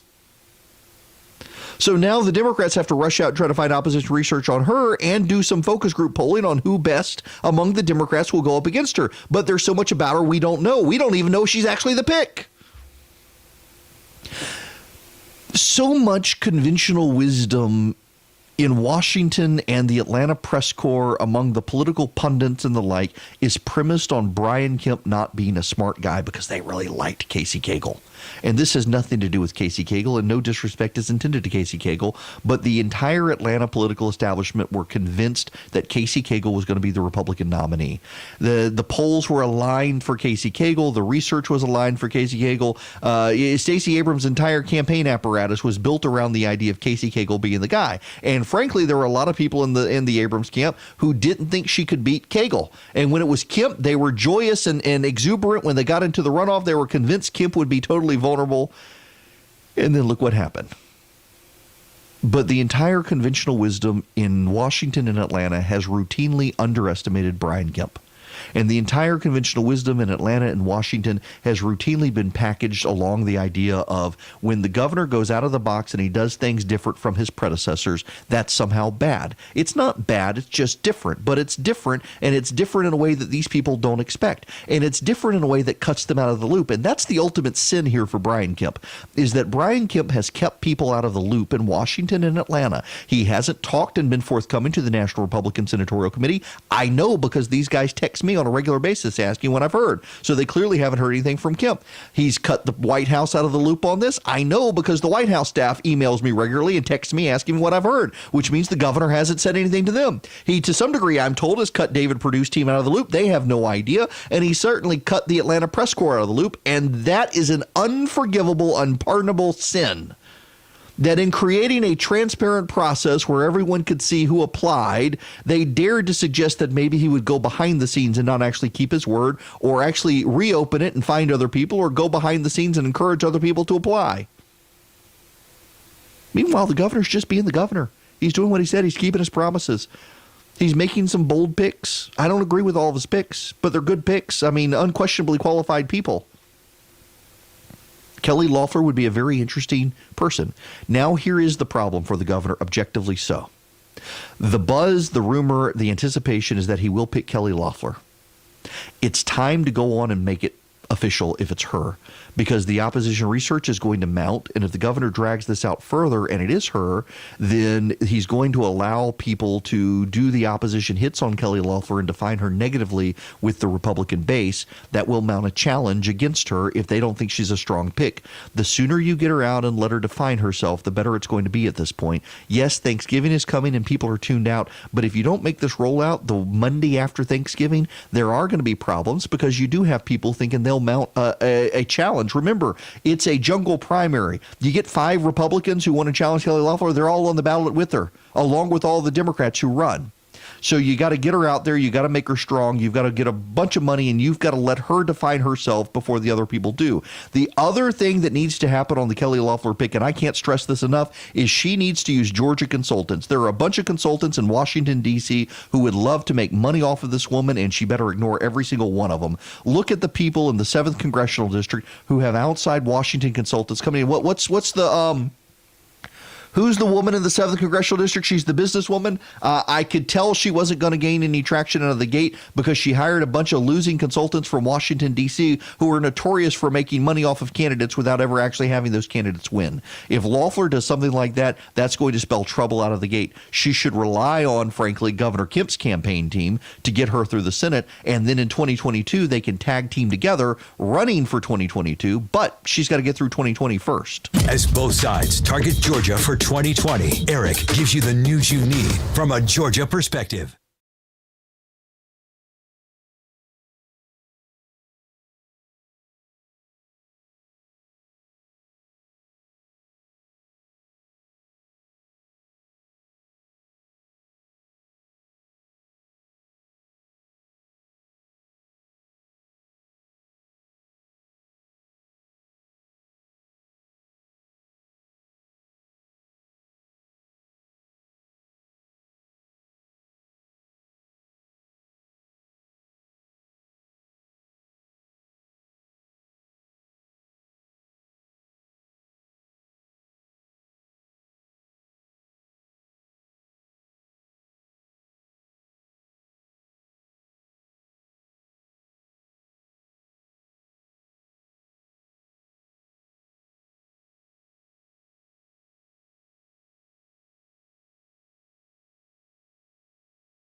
Interviews and Erick's daily email by texting SHOW to 33777. This is pretty impressive. In fact, WRGA News in Rome, I'm broadcast up there on WRGA 98.7 FM, 1470 AM. They've got the story from the Rome Police Department. Canine handler Josh Glover and his partner Canine Ash have made numerous seizures of large quantities of drugs with a street value of over $1 million. $1 million. Ash is a Belgian Malinois and celebrated his 2-year anniversary. Ash was selected as a new department canine by Glover in 2017 and went through a 12-week training program. Now, get this. That's only one. There's also Lex, also a Belgian Malinois, celebrated 1-year anniversary. And they've seized over $2 million in illegal contraband using canines, purchased and trained with community contributions, combining Lex. It's just fascinating story. This one dog, Ash, seized $1 million, it looks like, from the headlines. Because of Canine Ash's consistent use, 29 pounds of illegal narcotics, including marijuana, methamphetamine, heroin, cocaine, and synthetic narcotics, have been removed from the Rome area streets. And then just this, the total loss to drug dealers is $1,992,510.60 worth of cash and drugs. The street value of the drugs alone is $1.9 million. Them using the canines up there. Now, the important takeaway here is that these canines were purchased and trained using community contributions in the Rome area, which is fantastic. Floyd County, according to this, WRGAnews.com, is committed to helping reduce the number of overdose deaths in the community and decreasing crime related to drug activity, violence, theft, criminal street gangs. The county received HIDTA designation, high-intensity drug trafficking area designation this year, and will start receiving federal support. Now, think about that, by the way, that the Rome area has been designated a high-intensity drug trafficking area. Marijuana, cocaine, methamphetamine, heroin, ecstasy. Really something else happening up in the northwest part of Georgia. But these dogs, again, community contributions have helped to get these dogs $2 million in illegal contraband. Now, Ash is relatively new. You've got Lex and Ash are two of the dogs spotlighted here, two separate articles. Ash is relatively new as a police canine, but he's made this a substantial difference in the community. He's responsible for the apprehension of numerous suspects through the use of his dual-purpose training, which gives him the ability to track, search, and apprehend if needed. In addition to this, Ash earned a life-saving award for his ability to track and locate a missing female along with her infant during the late hours of the night. He's detected and seized over $1 million worth of illegal narcotics and $4,800 in cash during the current year. These values are determined by using the high-intensity drug trafficking area standards. Because of his consistent use, this is the dog, the Belgian Malinois named Ash, 29 pounds of illegal narcotics have been taken from the streets. God bless these dogs and the police officers who trained them. Josh Glover is one of them who has been trained, and Shay Hovers is the partner for Lex, who have been conducting investigative stops and patrol duties with these dogs. Good for them, and good for WRGA highlighting this effort up in Floyd County, and it requires community assistance around the state to help get and train these dogs. They're just phenomenal companions for law enforcement. You know, it was a Belgian Malinois who, what's his name, Baghdadi in the caves in Iraq. It was a Belgian Malinois that hunted him down and tracked him and got injured in the process.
Hello and welcome. It is Erick Erickson here across the state of Georgia. Thank you for joining me today. And actually great weather outside right now. I can see outside my window blue skies after all the rain on Saturday. All the people in my neighborhood putting up their Christmas decorations, and it's pouring down rain on Saturday. Like, why are you people? You're all going to die of pneumonia. And then on Sunday, I started getting all my stuff up in the cold and wind, and I started thinking, yeah, maybe death by pneumonia wouldn't be so bad. The phone number, if you want to be a part of the program, 877-97-ERIC, 877-973-7425.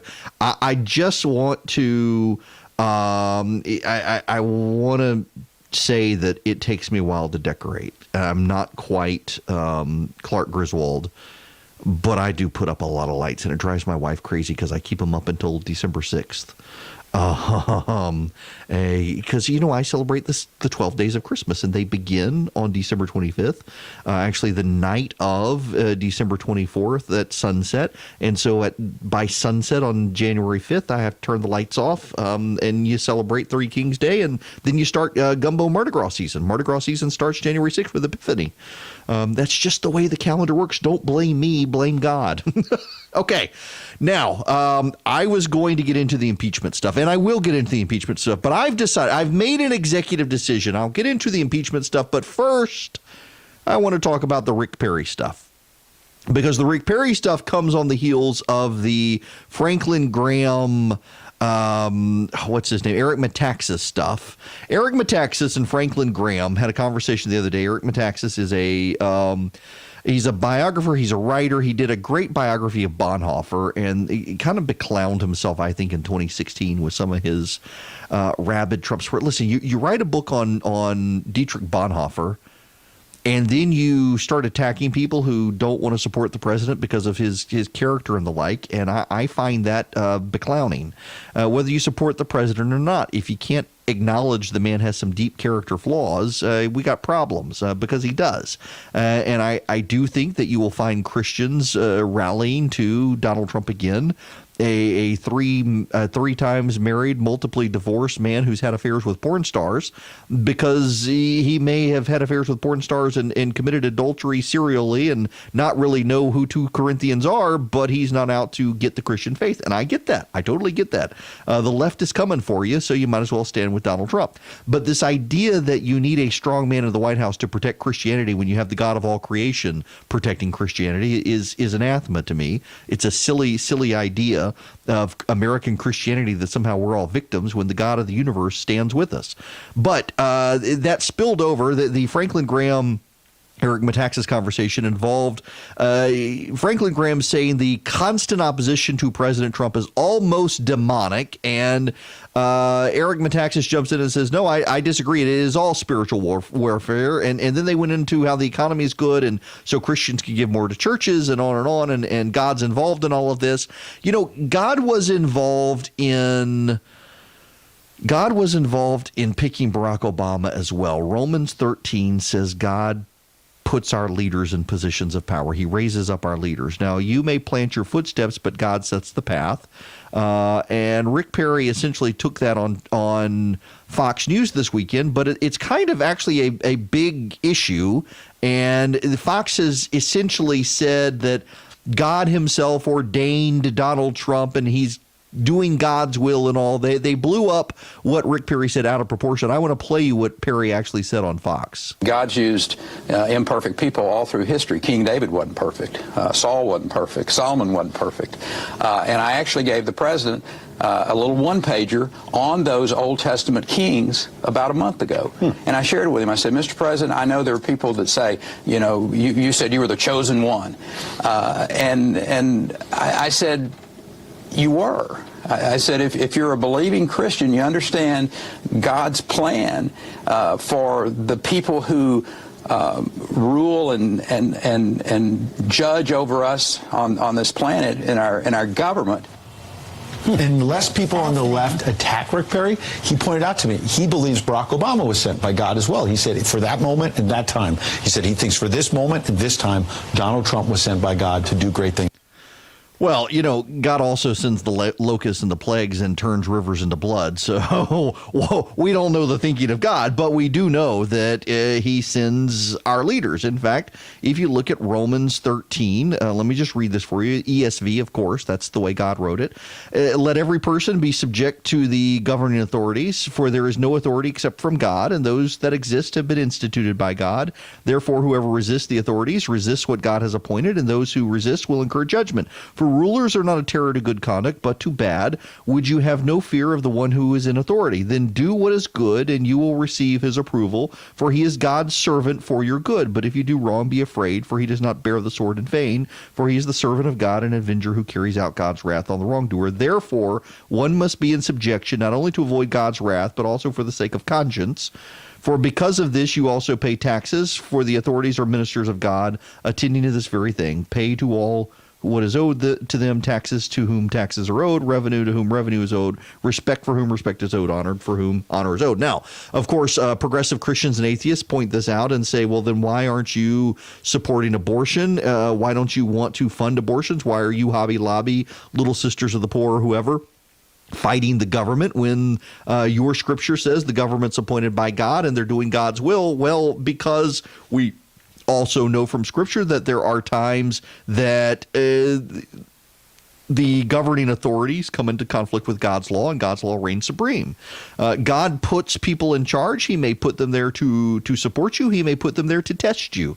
And there are a lot of people, a lot of evangelical Christians who look at Donald Trump as being put there to protect them, but there are other evangelicals who look at Donald Trump as being there to test you, to see how faithful you are. It is honestly, let me just have a moment of candor that's going to make some of y'all mad here. It is appalling to me to see some prominent evangelicals in this country who will go on TV and defend everything the president does when there are some things the president does that you don't need to defend. There are people who will deny until they're blue in the face that the president cheated on his pregnant wife with a porn star when it is objectively, certifiably true that he did. And that's not conduct that needs to be praised, and nor is it conduct that needs to be excused. This is a president who is a sinner like the rest of us. This is a president who, you will recall, in the general election in 2016 was praising Planned Parenthood for the good things it does. Yes, he absolutely did. And you had certain evangelical pastors supporting the president coming out and say, oh yeah, Planned Parenthood does great work. Other than that abortion stuff, they do great work, and all that stuff should be funded. They just can't be funded with abortion. So why are you praising Planned Parenthood? Ministers of the gospel, it's been deeply frustrating. But at the same time, let's also be clear. There are a lot of atheists out there who don't understand Christian scripture, and they quote it selectively, throw it in people's faces. Pete Buttigieg is doing that with certain passages of scripture where he says it's all nebulous, but he feels free to selectively quote the things he likes that he thinks can be used against actual Christians when he's running for office as an Episcopalian. But at the same time, scripture is pretty clear, and Rick Perry is pretty clear, that all leaders come about because God wants them there. That includes Barack Obama, and that includes Donald Trump. Some of the anger that I've gotten, some of the most angry responses I've gotten on social media in the past from conservatives have been to point out to them that Scripture commands you to pray for Barack Obama when he was president, because all leaders are appointed by God.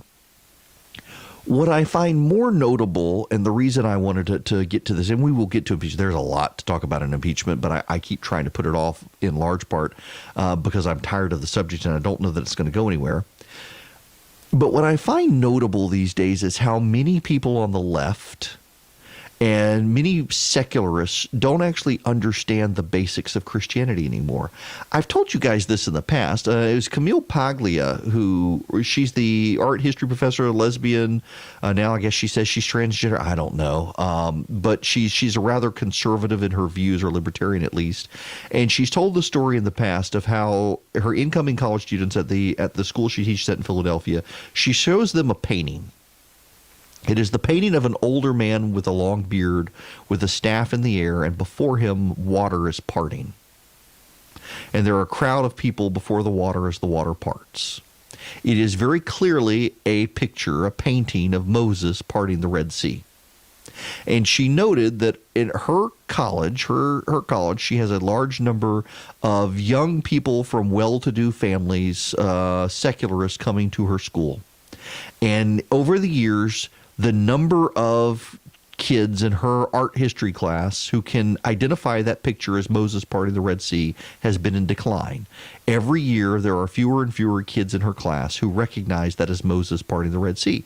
And she raised this point several years ago now. In fact, I can't even find it online anymore, but I remember the conversation.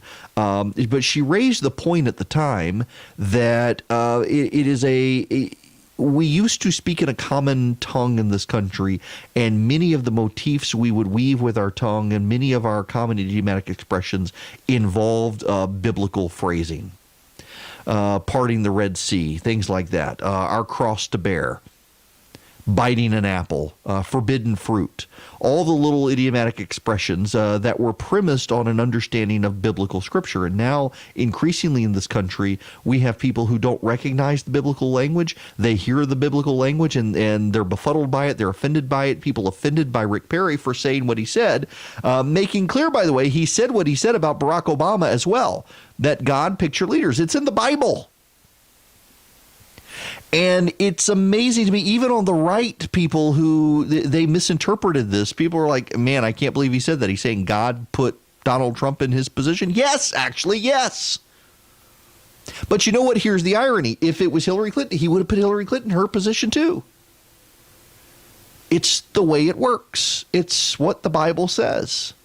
And you're supposed to pray for them. Now, just as an aside here, to put this in context, Peter himself, the Apostle Peter, also said to pray for your leaders, to pray for the emperor. This was the emperor who was going to crucify Peter upside down, who was persecuting Christians and using them to light the streets, literally using their bodies as lampposts to light the streets of Rome, which were notoriously windy, dark, and covered in thieves at night. He would use the Christian bodies in flames crucified along the way to light the streets of Rome at night. This is Paul, who himself would be executed, having his head severed from his body, saying that the governing authorities are there because God wants them there. And Christians who have gotten so worldly and have worked themselves into a frenzy over politics need to remember that Barack Obama was as much God's chosen as Donald Trump is. And you can view Donald Trump as God putting him there to protect the number of Christians I know who buy into the Cyrus stuff, that he's the pagan Persian king Cyrus restoring the temple. We were never a Christian nation. I don't mean to shake you by telling you this, but did we have a bunch of Christians forming the nation? Yes. Were we explicitly Christian? Not exactly. Not exactly. And I know there are people who believe that. I don't subscribe to it. I have a degree in history, and my specialty was early American history, and I don't see the evidence for what some people see. But I can tell you God's got a plan. And whether this country stays or falls, whether it's permanent or not, and it's not, nothing is in this world, God's got a plan. And his plan right now is for Donald Trump to be president. And if Donald Trump loses in 2020, well, that's all part of God's plan too. And you got to pray for your leader one way or the other. And what Rick Perry said isn't wrong. It isn't outrageous. And what is outrageous is so many people heard it and got offended by him saying it, people who should have known better. I saw people online hearing him say, oh, he's one of those now. I'm never supporting Rick Perry again. Why? Because you heard him out of context. Fox News, by the way, has been blasting his quote completely out of context from his entire interview, where he says God puts leaders in place. He put Donald Trump in place. He put Barack Obama in place. Everybody wants to hear what they want to hear. They don't want to hear what was actually said, and they completely forget the context. And that is the most maddening part of our world today, particularly driven by social media, the selective contexting. One of the criticisms I've gotten thus far of this program is that some of the sound bites I play are too long. We try to keep them all under 2 minutes because of copyright and everything else. But I never want you to accuse me of taking people out of context. And so I always try to play the context, the remarks around the primary context that I want, or the primary remark that I want, so that you hear it fully in context. And less do people in the media do that. They want the gotcha soundbite. They don't want the full context of it. And it's increasingly getting people in trouble. And frankly, it's increasingly making people not trust the news. And I would much rather you guys understand the entire context and point to make it you realize I'm not trying to pull the wool over your eye and have people say things they really didn't mean. Erick Erickson wades through the fake news to give you the real news. It's honest news and conservative views.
Random aside here, I mentioned that that God uses leaders sometimes for good, sometimes for not, but he puts leaders in charge. He brings plagues and locusts and rivers of blood as well. I had totally forgotten the things you learn in seminary, and you forget that the Exodus plagues. I was listening to a Bible Project podcast the other day on how the Exodus plagues mirror creation. Which I find very fascinating. If you take the order of the plagues of Egypt, they very much mirror the 7 days of creation. For example, the river turns to blood. One of the first things God does is he separates the waters from the dry land, and then you have the locusts and the flies and the frogs coming out of the water, and on it goes. It just absolutely fascinating, the reverse order of stuff, and ultimately you get to darkness covering the land, God taking away light, and then you get to the death of the people mirroring the creation of the people. The parallels there are fascinating. So I've been listening to the Bible Project has this entire series right now on 7 in the Bible. And so, for example, the first sentence of the first verse of the Bible is in Hebrew, 7 words. And it's just, the parallels there are staggering. There are 7 days, there are 7 words that Moses, a lot of the stuff in the day God rested is the Sabbath. It's woven in the rich literary heritage of Scripture. Bible scholars who know he into impeachment, whether we want to get into impeachment or not.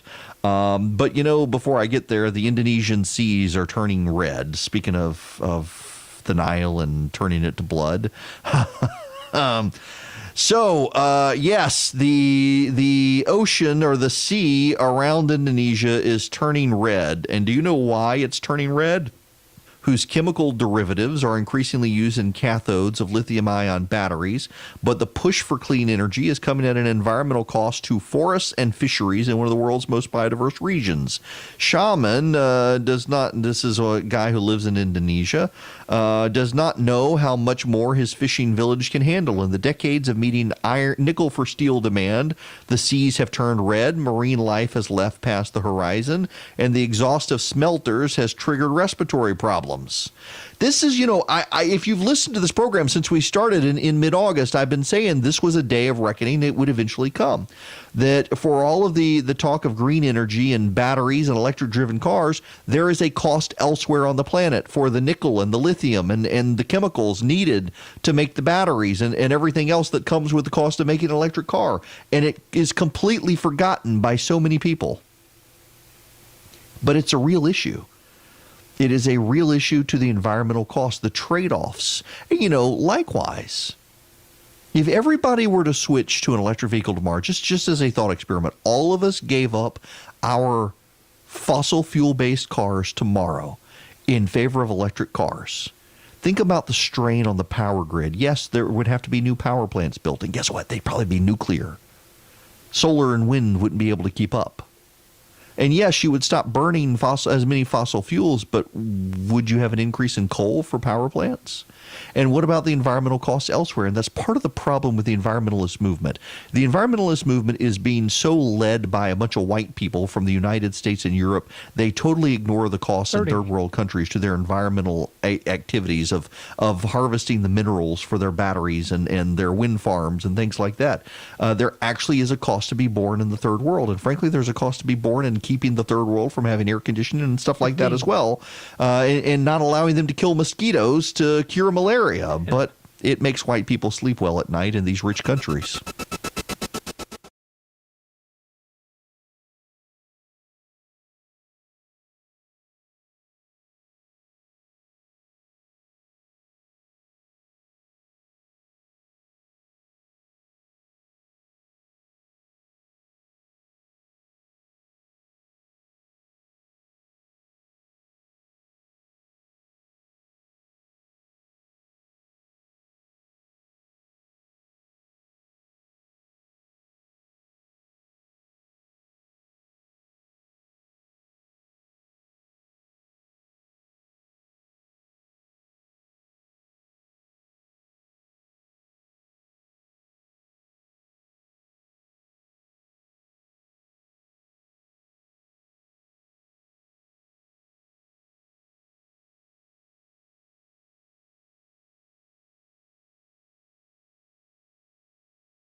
7425. Well, I can't get to impeachment because there's breaking news.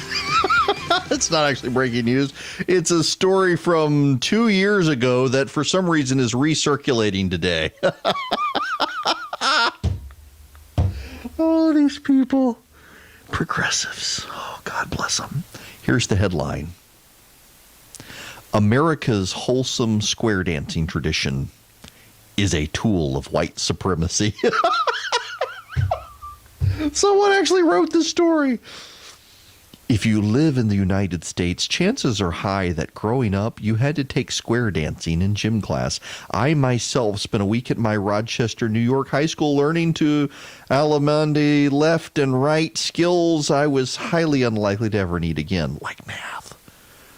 At the time, although I thought it was odd, I was merely grateful for not having to change into my gym clothes. As it turns out, there's an unusual reason why so many American students spend their formative years learning to do-si-do. 28 out of 50 states have declared square dancing their official dance. It is part of a coordinated campaign, a danspiracy, if you will, to make square dancing the official dance of the United States in the hope that doing so, quote, would give square dancing and its related activities more visibility and have a positive effect on recruiting new dancers. But the institutionalization of square dancing isn't just about the joy of dance. It's also about America's legacy of racism and anti-Semitism and the surprising tools that get used in the effort to uphold whiteness. Y'all, I wish I were making this up. To understand how square dancing became a state-mandated means of celebrating Americana, it's necessary to go back to Henry Ford, the founder of Ford Motor Vehicles. He hated jazz. He hated the Charleston. He really hated Jewish people and believed the Jews had invented jazz as part of a nefarious plot to corrupt the masses and take over the world.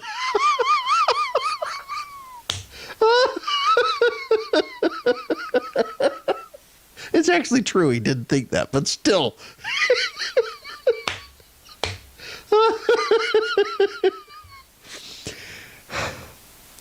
Ford hired black workers and paid them the same as his white workers, but he was also very concerned that they, along with his other workers, would be morally corrupted by the evil influences of jazz. Jazz would lead them astray, propelling them towards liquor, tobacco, sex, and all sorts of other sins.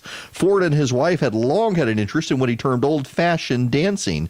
When he bought the Wayside Inn in Sudbury, Massachusetts in 1923, he hired a man named Benjamin Lovett to not only teach square dancing to him and his wife, but also to guests. At the time, the dance form was already seen as old-fashioned and, well, square.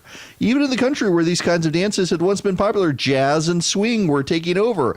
By bringing back square dancing as well as other primarily Anglo-Saxon dances like waltzes, Ford believed he'd be able to counteract what he saw as the unwholesome influence of jazz on America. Oh, my goodness gracious. People, he imagined, would leave dance halls and cabarets in droves to swing their partners round and round at liquor-free square dance clubs. If jazz was the cause of America's moral decay, the road to repair it could be as simple as replacing it with fiddles and square dances. Now, there really isn't a ton of evidence for this, but this person wrote, gosh, 1,000+ words on square dancing. And the ultimate conclusion is this. There's nothing inherently wrong with square dancing, but there is something wrong with declaring it to be more valuable than any other form of dance. I agree. The ballet, Lord, the things people work themselves up about. Seriously. Speaking of working people up, impeachment is working up a lot of people. All sorts of people distressed. All sorts of people wondering why. CNN's, Ana Cabrera talking to one of the Democratic members of Congress, wondering, have you done enough? Because they've closed down the public impeachment. It's going to move to the Judiciary Committee next. John, you said during the testimony even a week ago or so that Democrats had already had more than they had against Richard Nixon to impeach him, and you've said something similar here this evening. and yet we keep learning more. Just like this bombshell Washington Post reporting, it doesn't feel like the investigation is complete. Is it too soon to vote and hand this over to Senate Republicans? Is it too soon to vote? It doesn't feel like it's complete, does it? It feels like they should do something. But, you know, among the unusual people criticizing this, Heidi Heitkamp, who is a Democrat, she was a Democratic senator from South Dakota. One thing, warning sign for Democrats this weekend. It's just one warning sign. I want to put it up on the screen and bring this to you. Heidi Heitkamp, this Marquette University poll out of Wisconsin that for the first time showing, this is a flip from the summer and from the early fall, showing President Trump in that key state of Wisconsin beating every single major Democrat. Yeah, I think that Marquette is the real deal, and I think they better start paying attention. And it goes back to how broad is your message? How much are you reaching out? How much making it about the people who you want to serve? And one of the problems that we have is we're now in impeachment land, and there's very little discussion about what's going to change for people in the real world. And impeachment itself is not a discussion about what does this mean for me. It just seems more of Washington dysfunction, more of what the rancor that people absolutely hate. But you heard what Senator Klobuchar just said there. That may be, but the Democrats have a duty if they see this evidence of what they consider an impeachment offense, they have to go forward. But the problem that they have is that they fail to make it about the people. They keep making it about Donald Trump. The people know, they've made the judgment that this person is probably not a very moral person, not a very competent person, but quit making it about Trump and start making it about the people. Yep. Listen, this is from Vanity Fair. Vanity Fair is not exactly sympathetic to the president. They run all sorts of fan fiction about the president of the White House. Data exclusive to Vanity Fair shows impeachment could be a losing issue for Democrats hoping to recruit independents in 2020. Lots of people who don't like Trump who are still prepared to vote for him, said one political science expert. It was a brief, shining moment for congressional Democrats. As details of Trump's Ukrainian phone call spilled out, and as House Democrats revved the impeachment engine, early polls evidenced strong support for removing Donald Trump from office. Though much of that support came from Democrats, critically, it also came from independents. A late October Gallup poll put independents in favor of removing Trump from office at 53% to 44%, and a Morning Consult poll in early November revealed that even greater gap, 49 to 34, in favor of removal. That early enthusiasm represented a potential bonanza for the Democrats, albeit a surprising one. Independents tend to be more moderate and pay less attention to news breaks and politics, and are an unlikely group to suddenly surge in support of a precipitous step like impeachment. Independents are also one of the keys, if not the key, to the 2020 election. According to Gallup, self-identified independents make up 40% of the electorate. Many of these voters are closet partisans, reliably voting for one party or another, but enough of them, call it somewhere between 10 and 20%, are the true persuadables or movables whose votes are up for grabs. Alas for the Democrats, the promising numbers of late October and early November rapidly dissipated, and polling numbers have reverted to a level more consistent with long-term opinions on President Trump. In the latest Politico Morning Consult poll released on November 19th, independents oppose impeachment and removal 46 to 39, a number close to the rolling averages of the last few weeks. It's notable the poll was fielded after the public impeachment hearings began. Even the compelling testimony of witnesses like Marie Yovanovitch, the former U.S. ambassador to Ukraine, failed to move the needle on public opinion. That doesn't mean further hearings won't energize greater opposition, but it's a little hard to imagine more effective testimony than that offered by Yovanovitch and some of her Foreign Service colleagues. To understand the relative lack of enthusiasm among independents for impeachment, I took a close look, this is the writer, took a close look at data from the most recent Politico Morning Consult tracking poll, a poll in which The Hive had the opportunity, that's the Vanity Fair political wing, had the opportunity to propose questions focused on independents and their views. Well, there's a problem. Three important factors driving the views of independents. The first is impeachment distracts from the issues they care about. The second factor is the view among independents that impeachment reflects the agenda of the political establishment and media. And third, independents are suffering from scandal fatigue and overall confusion. It's not working for the Democrats. I mean, for this to come in Vanity Fair, which has been part of resistance fan fiction since before President Trump got elected, is actually pretty staggering. Here's a little more from CNN on Republican voters. An important but, Republican voters remain loyal and some recent polling suggests independents are perhaps growing more wary of impeachment. Lawmakers are home on a break right now, and that allows them to get a local pulse. For many House Democrats, that means testing the effectiveness of Republican impeachment attack ads. Their partisan impeachment is a politically motivated charade. Joe Cunningham promised to be different, but he's not. Instead of working to secure our border, fix health care, and pass a new trade deal with our neighbors that creates real jobs, he's supported the partisan impeachment investigation. Yeah. It is fascinating for both sides here. The politics are risky for both sides here, and the thing is we just don't know where we are today versus where we're going to be come the early nominating contest and the Democratic presidential race, and then come almost a year from now in November. And so far, Republican outside groups have spent some $8 million or more on these impeachment ads, these anti-impeachment ads, and compare that to Democrats, which have only spent about $3 million or so. So these vulnerable House Democrats have expressed concern to leadership this week ahead of the Thanksgiving break, saying, we don't want to be playing catch up. We're worried about our reelection bid. You know, it's an interesting, that ad that you just played is an interesting kind of echo of what the Democrats did 2 years ago in the midterms, when they were the ones arguing that the president is obsessed with the border and invasion and the caravans coming up, and what we should be talking about is health care and you know, the issues that sort of really matter to people. And so the Republicans in this sense are turning that on its head and saying, no, this time it's the Democrats who are obsessed, when we should be sort of moving on to other issues. Yeah. It's fair game for the Republicans there. Yeah. That ad is not good for Cunningham, who is one of the Democrats who said that he wouldn't be with Nancy Pelosi, but he would hold Donald Trump accountable. And now they're targeting him, and he's like, I don't know that I want to go forward with this. Here's Chris Wallace talking with Eric Swalwell, former presidential candidate, about the polling.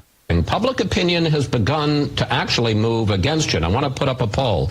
Back in early October, people favored impeachment and removing the president by 52% to 46, or +6. Now, that's turned to 48% for removal and 50% against, or -2. That's an 8-point swing against removing the president, while you've been making your best case. Well, I saw an ABC News poll last week that said 70% of Americans thought what the president did was wrong. But they didn't say impeach and remove. A majority of people in that poll actually did favor removing the president. So I'm not focused on the polls. I know my colleagues aren't either.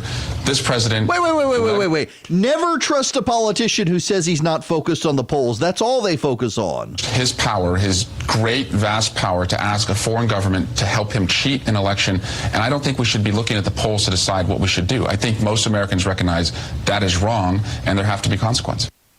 Yeah, when a politician says, I'm not looking at the polls, I'm looking at what's doing right. No, you're trying to reconcile what you want to do with the polls, and it's not working for you. Jonathan Turley, talking about where the Democrats proceed, they do have a problem here. It is. I mean, the Democrats have to decide if they want a real or recreational impeachment. A real impeachment means calling people like Giuliani and others to appear and then compelling them to appear. You can't create the shortest period of investigation in history for an impeachment and then impeach a president for failing to turn over documents in that period because he went to the courts. If that is obstruction for a president to seek judicial review in a conflict with Congress, then you could have impeached every living president, particularly Barack Obama, who made the same type of extreme interpretations when he refused documents and witnesses in Fast and Furious. So, you know, we at some point, adult supervision has to kick in here. And we have to decide, are we really trying to remove this president? And if so, the case has to be made. And they haven't. They haven't talked to Mick Mulvaney. They haven't talked to John Bolton. They haven't talked to any of these people. And you know where this is headed? It's headed to the Judiciary Committee, which will be tasked with taking the information from the Intelligence Committee and drafting articles of impeachment. And remember, Nancy Pelosi put all this stuff in Intelligence to begin with because she did not like the farce that the Judiciary Committee had become. You had Nadler, the chairman, and what's that idiot, Cohen from Memphis, who made all the smart aleck remarks. You've got Doug Collins in there who runs circles around all of the Democrats. He's itching for an opportunity to have a public impeachment hearing and expose the Democrats. But, you know, you got Roger Wicker, one of the senators who will be involved in this. He was on Meet the Press with Chuck Todd this weekend and discussing, you can get a hint of where the Republicans in the Senate are viewing this. And I just think the people out there don't think this investigation is fair. They know that only Democrat witnesses were allowed to be called. None of the witnesses... That's not true. They made requests. Some of them were indeed called. There were some witnesses of Republican requests that were called. As a matter of fact, here's what happened. There were 3 witnesses that Democrats asked for and Republicans asked for. Those 3 witnesses got called. None of the witnesses that were exclusively called by the Republicans were asked. And you know, you asked the question about the whistleblower. And so Chairman Schiff has decided that it wouldn't be beneficial to his case. Well, it might be beneficial if some of the Republicans were allowed to cross-examine this person. So it's a totally inadequate. I understand you. You know, Wicker's right, and he had to call out Chuck Todd on that one because, yeah, what Chuck Todd was saying is that you had bipartisan witnesses. No, Roger Wicker's pointing out the Republicans had 3 witnesses they wanted to call that the Democrats did not want. The Republicans had 3 people they wanted to call who the Democrats also wanted to hear from, so they got called. The ones that just the Republicans wanted to hear from did not get called by the committee. The committee called the ones the Democrats wanted to hear from that the Republicans didn't want to hear from, but they didn't call just the Republican witnesses. That is a problem when you're saying you want to conduct a fair inquiry. And when this goes to the Judiciary Committee, it doesn't appear that this is going to change, which again allows the Republicans to say this is a partisan process. To Jonathan Turley's point, is it going to be real or recreational? Is it going to be a real impeachment? If so, you got to give due process rights. You got to hear from both sides, and you got to have people like Mulvaney and John Bolton testify. You can't just have the people who scratch the Democrats' ears testifying, and that's what they've done. And all the calls and all the howls of impeachment come from people who just heard one side and not the other. Want to be on the show? Call Eric now.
$777 now.